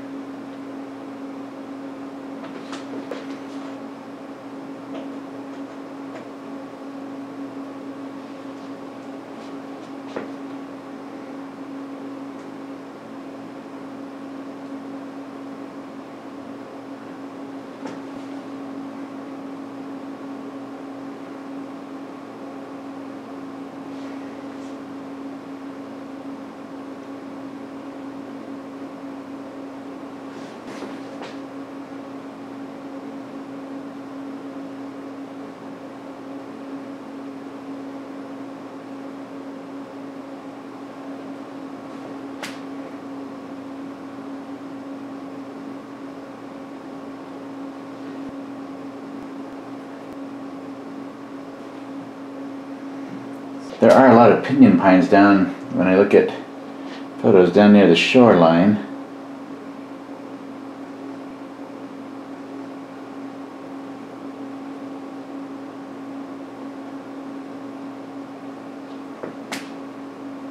But will they work well?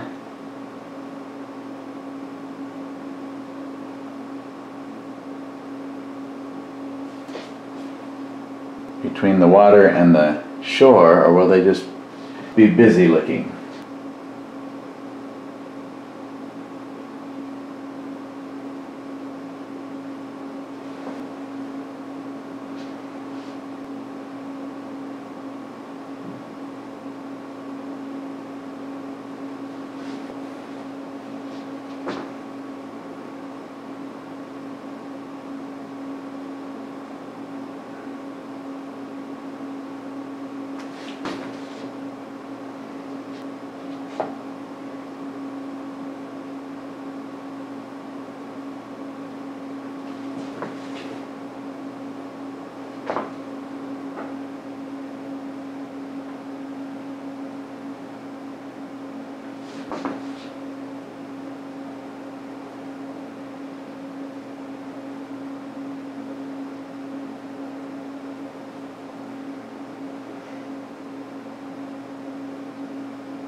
I need a gray color for some of these rocks.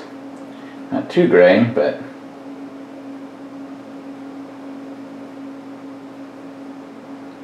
grayed down version of the red that I have on there. Or the orange. There we go. They're all too much.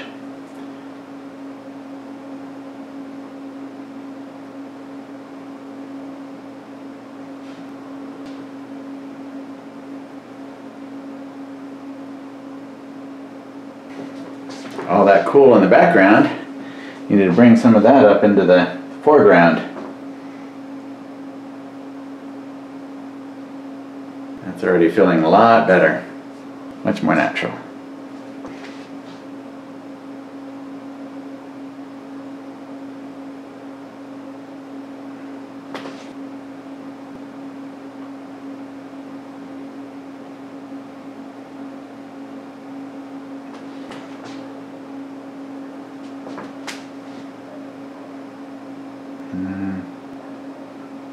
And this right here is kind of a big dark shape, and I haven't really resolved anything with it. I don't have it, it doesn't really look like anything, so I need to decide what I want to do with that. And also, I just realized, I think this up here probably has something going on, so I need some variety there.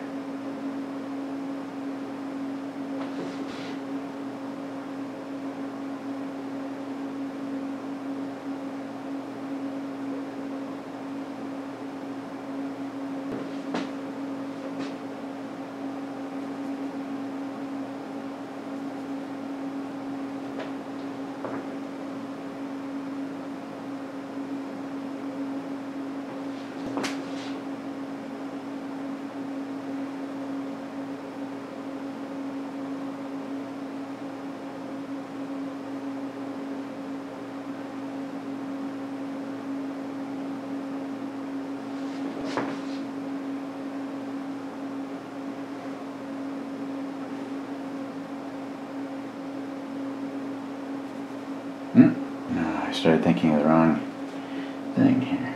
Okay, so I want some of that lighter back into here. Lighter color. Not light enough.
I like the way this is simplified here, and that was just feeling too choppy. So I'm trying to see how to simplify that and get more of the feeling that I have over here. There's also a texture over here that I like that I don't necessarily have in here.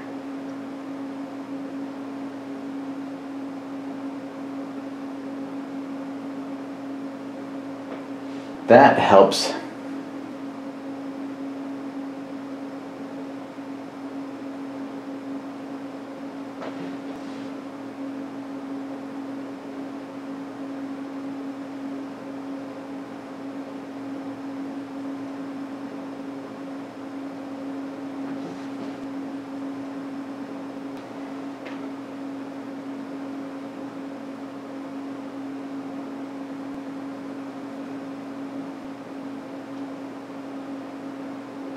Starting to get carried away again. That's way too high. So I think you just need to leave it simple.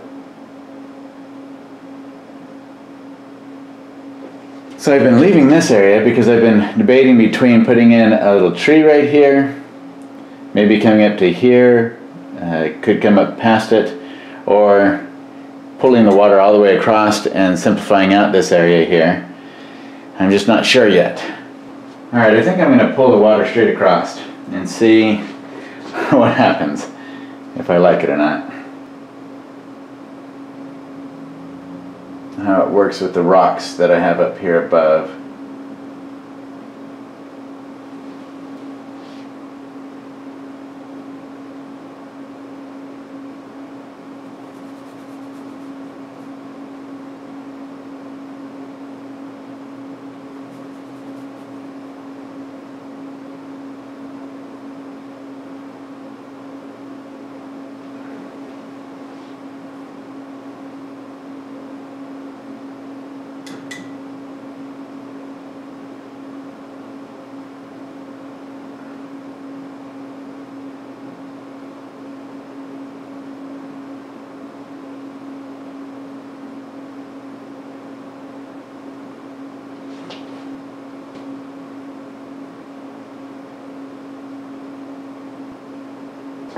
Maybe taking these out entirely.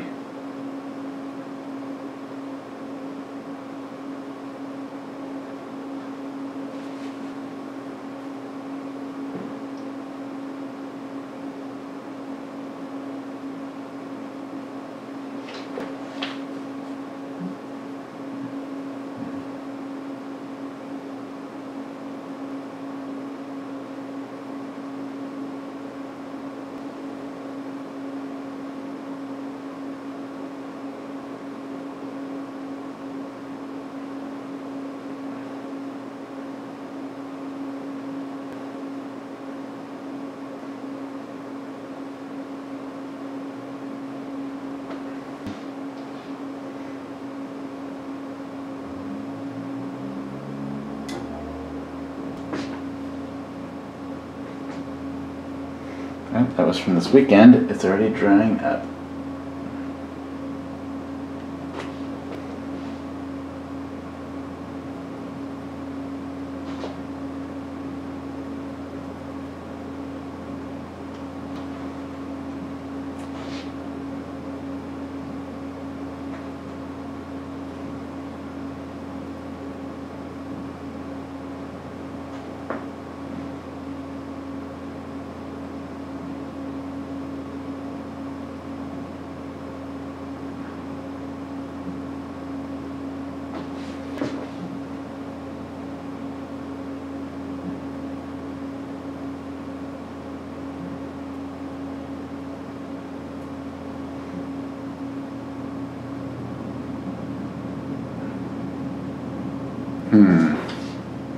Maybe I should take water all the way across that. Not sure. See what happens if I take that shadow out of there.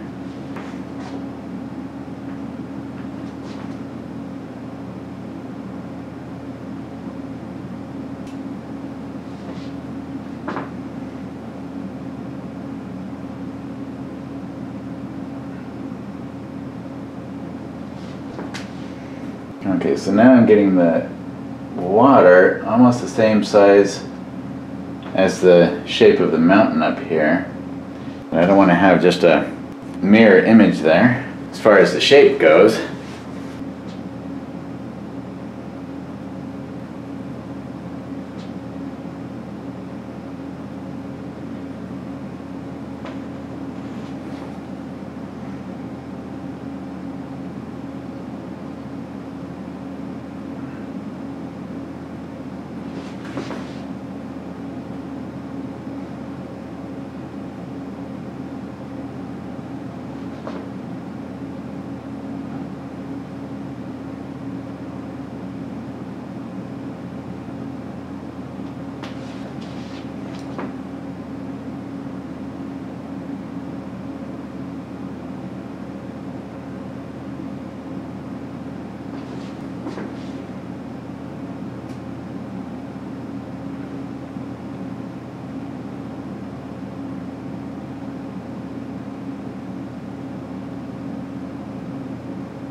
That's making it look like this is no longer up on a bluff.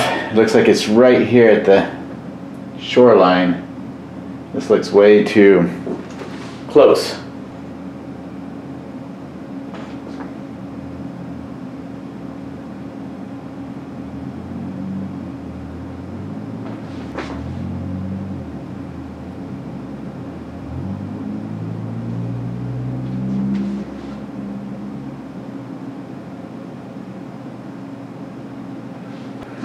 So what am I going to do about that?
So what's going on is my line of purple right here is directly in the middle of the painting, which isn't a good thing at all.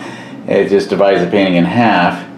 For the most part, I knew the mountain range was in the middle of the painting, but I wanted to see if I could pull it off with the sky above and some of the other things. So I need to break up the line here somehow. Maybe change the angle of this right here do something to break that up so it's not such a strong line going straight across the middle of it.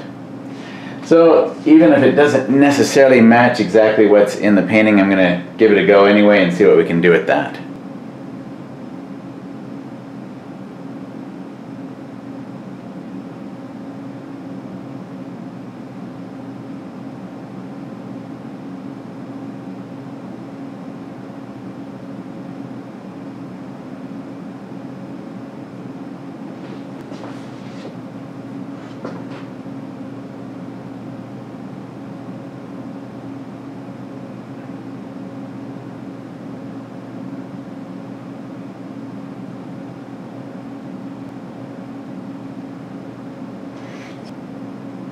Piece of paint there, it's disrupting that, and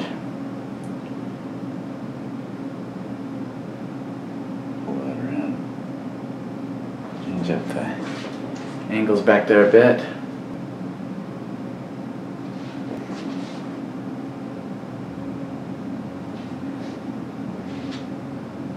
Don't like that little dot right there, and that is a very strong dot as well.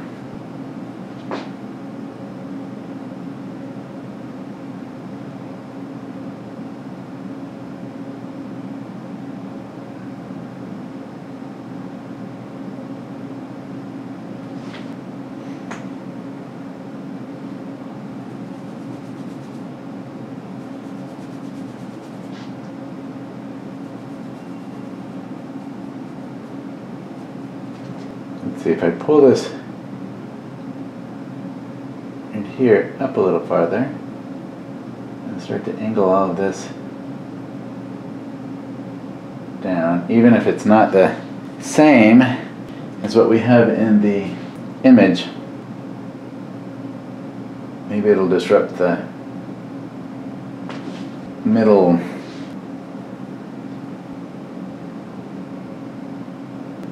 the line being in the middle a little bit. Okay, and then I think I'll emphasize some angle here.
Too much there.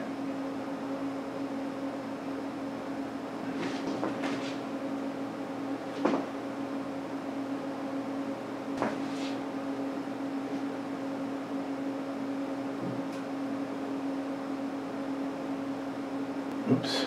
Now that I didn't expect to do.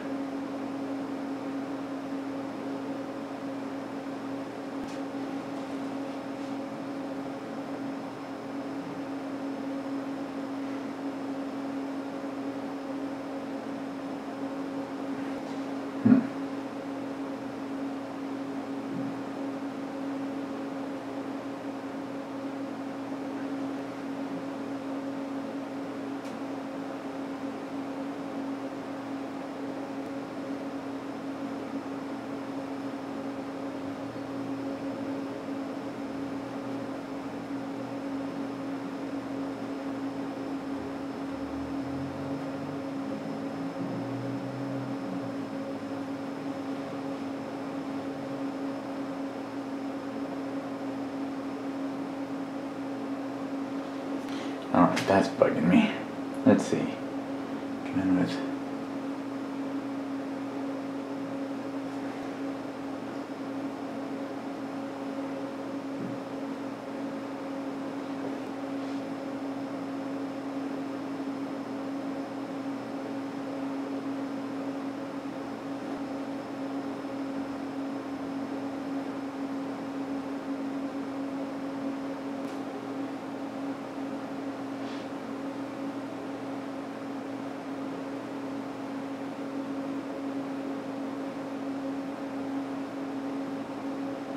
It's just an odd shape up there.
So that dark right there is not working because I brought that light down. They're almost touching, so I need to move it over some.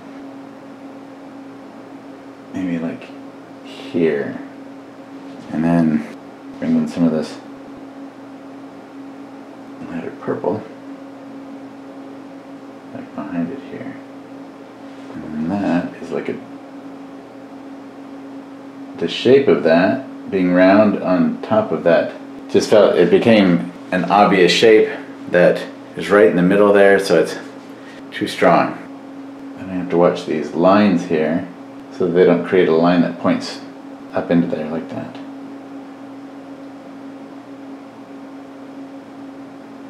Oop. So this came from taking a panel, putting it on here and seeing if I should cut the panel down, but I decided not to. Just try to play with the lines in it and see if I could change it up that way.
So Christy came in and said, can I enlarge the mountains so that this wouldn't be right in the middle?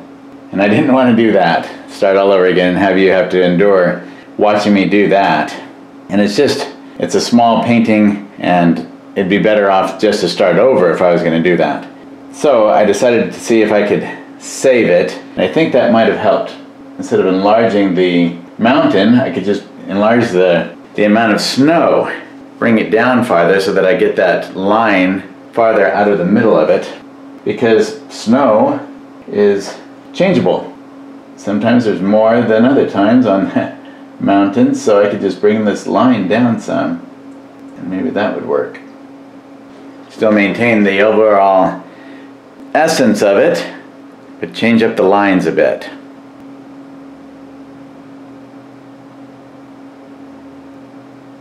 Let's see, still I'm not satisfied with the integration of the foreground and the background, because this is all blues and a little bit of green, and this is all oranges and yellows, so I need to do something to pull those together more.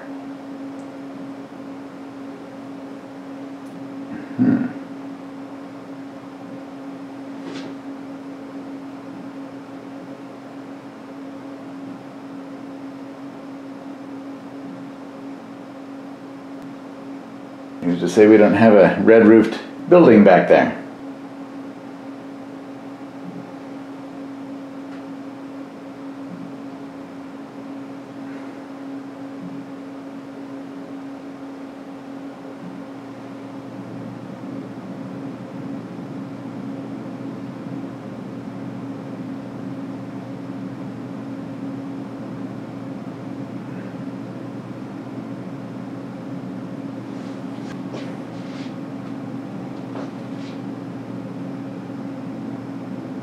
Nope, that's way too strong for back there.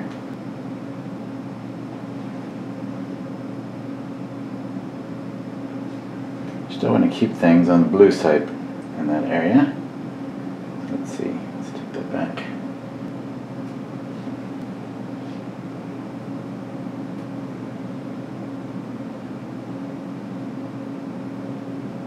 But I want to break it up some. So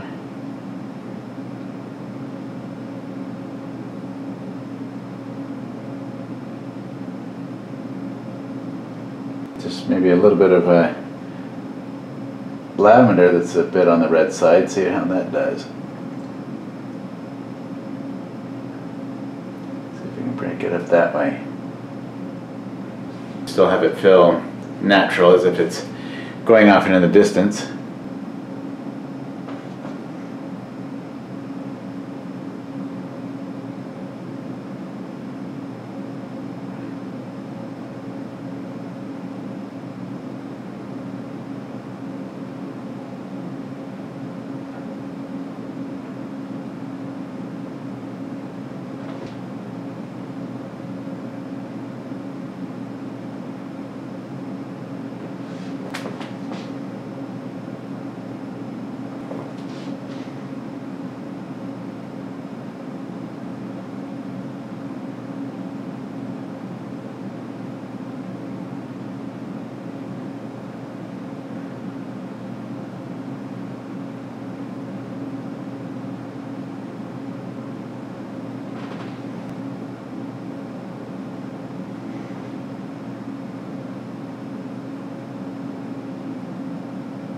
All right, that might have been what it needed. Let me see, is that gonna work?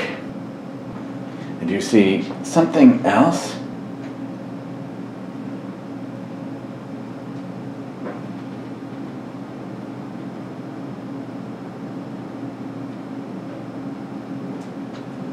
This needs some grounding here. Right there. All right, I may do something a little bit later, but for now, I can't see anything that I would know to change. I did, I think, effectively. Let's see, let's get a tape measure and see how close we are. So that is just a bit off of halfway, since we got this from here to there. I think we've effectively broken that up. So we'll go with it.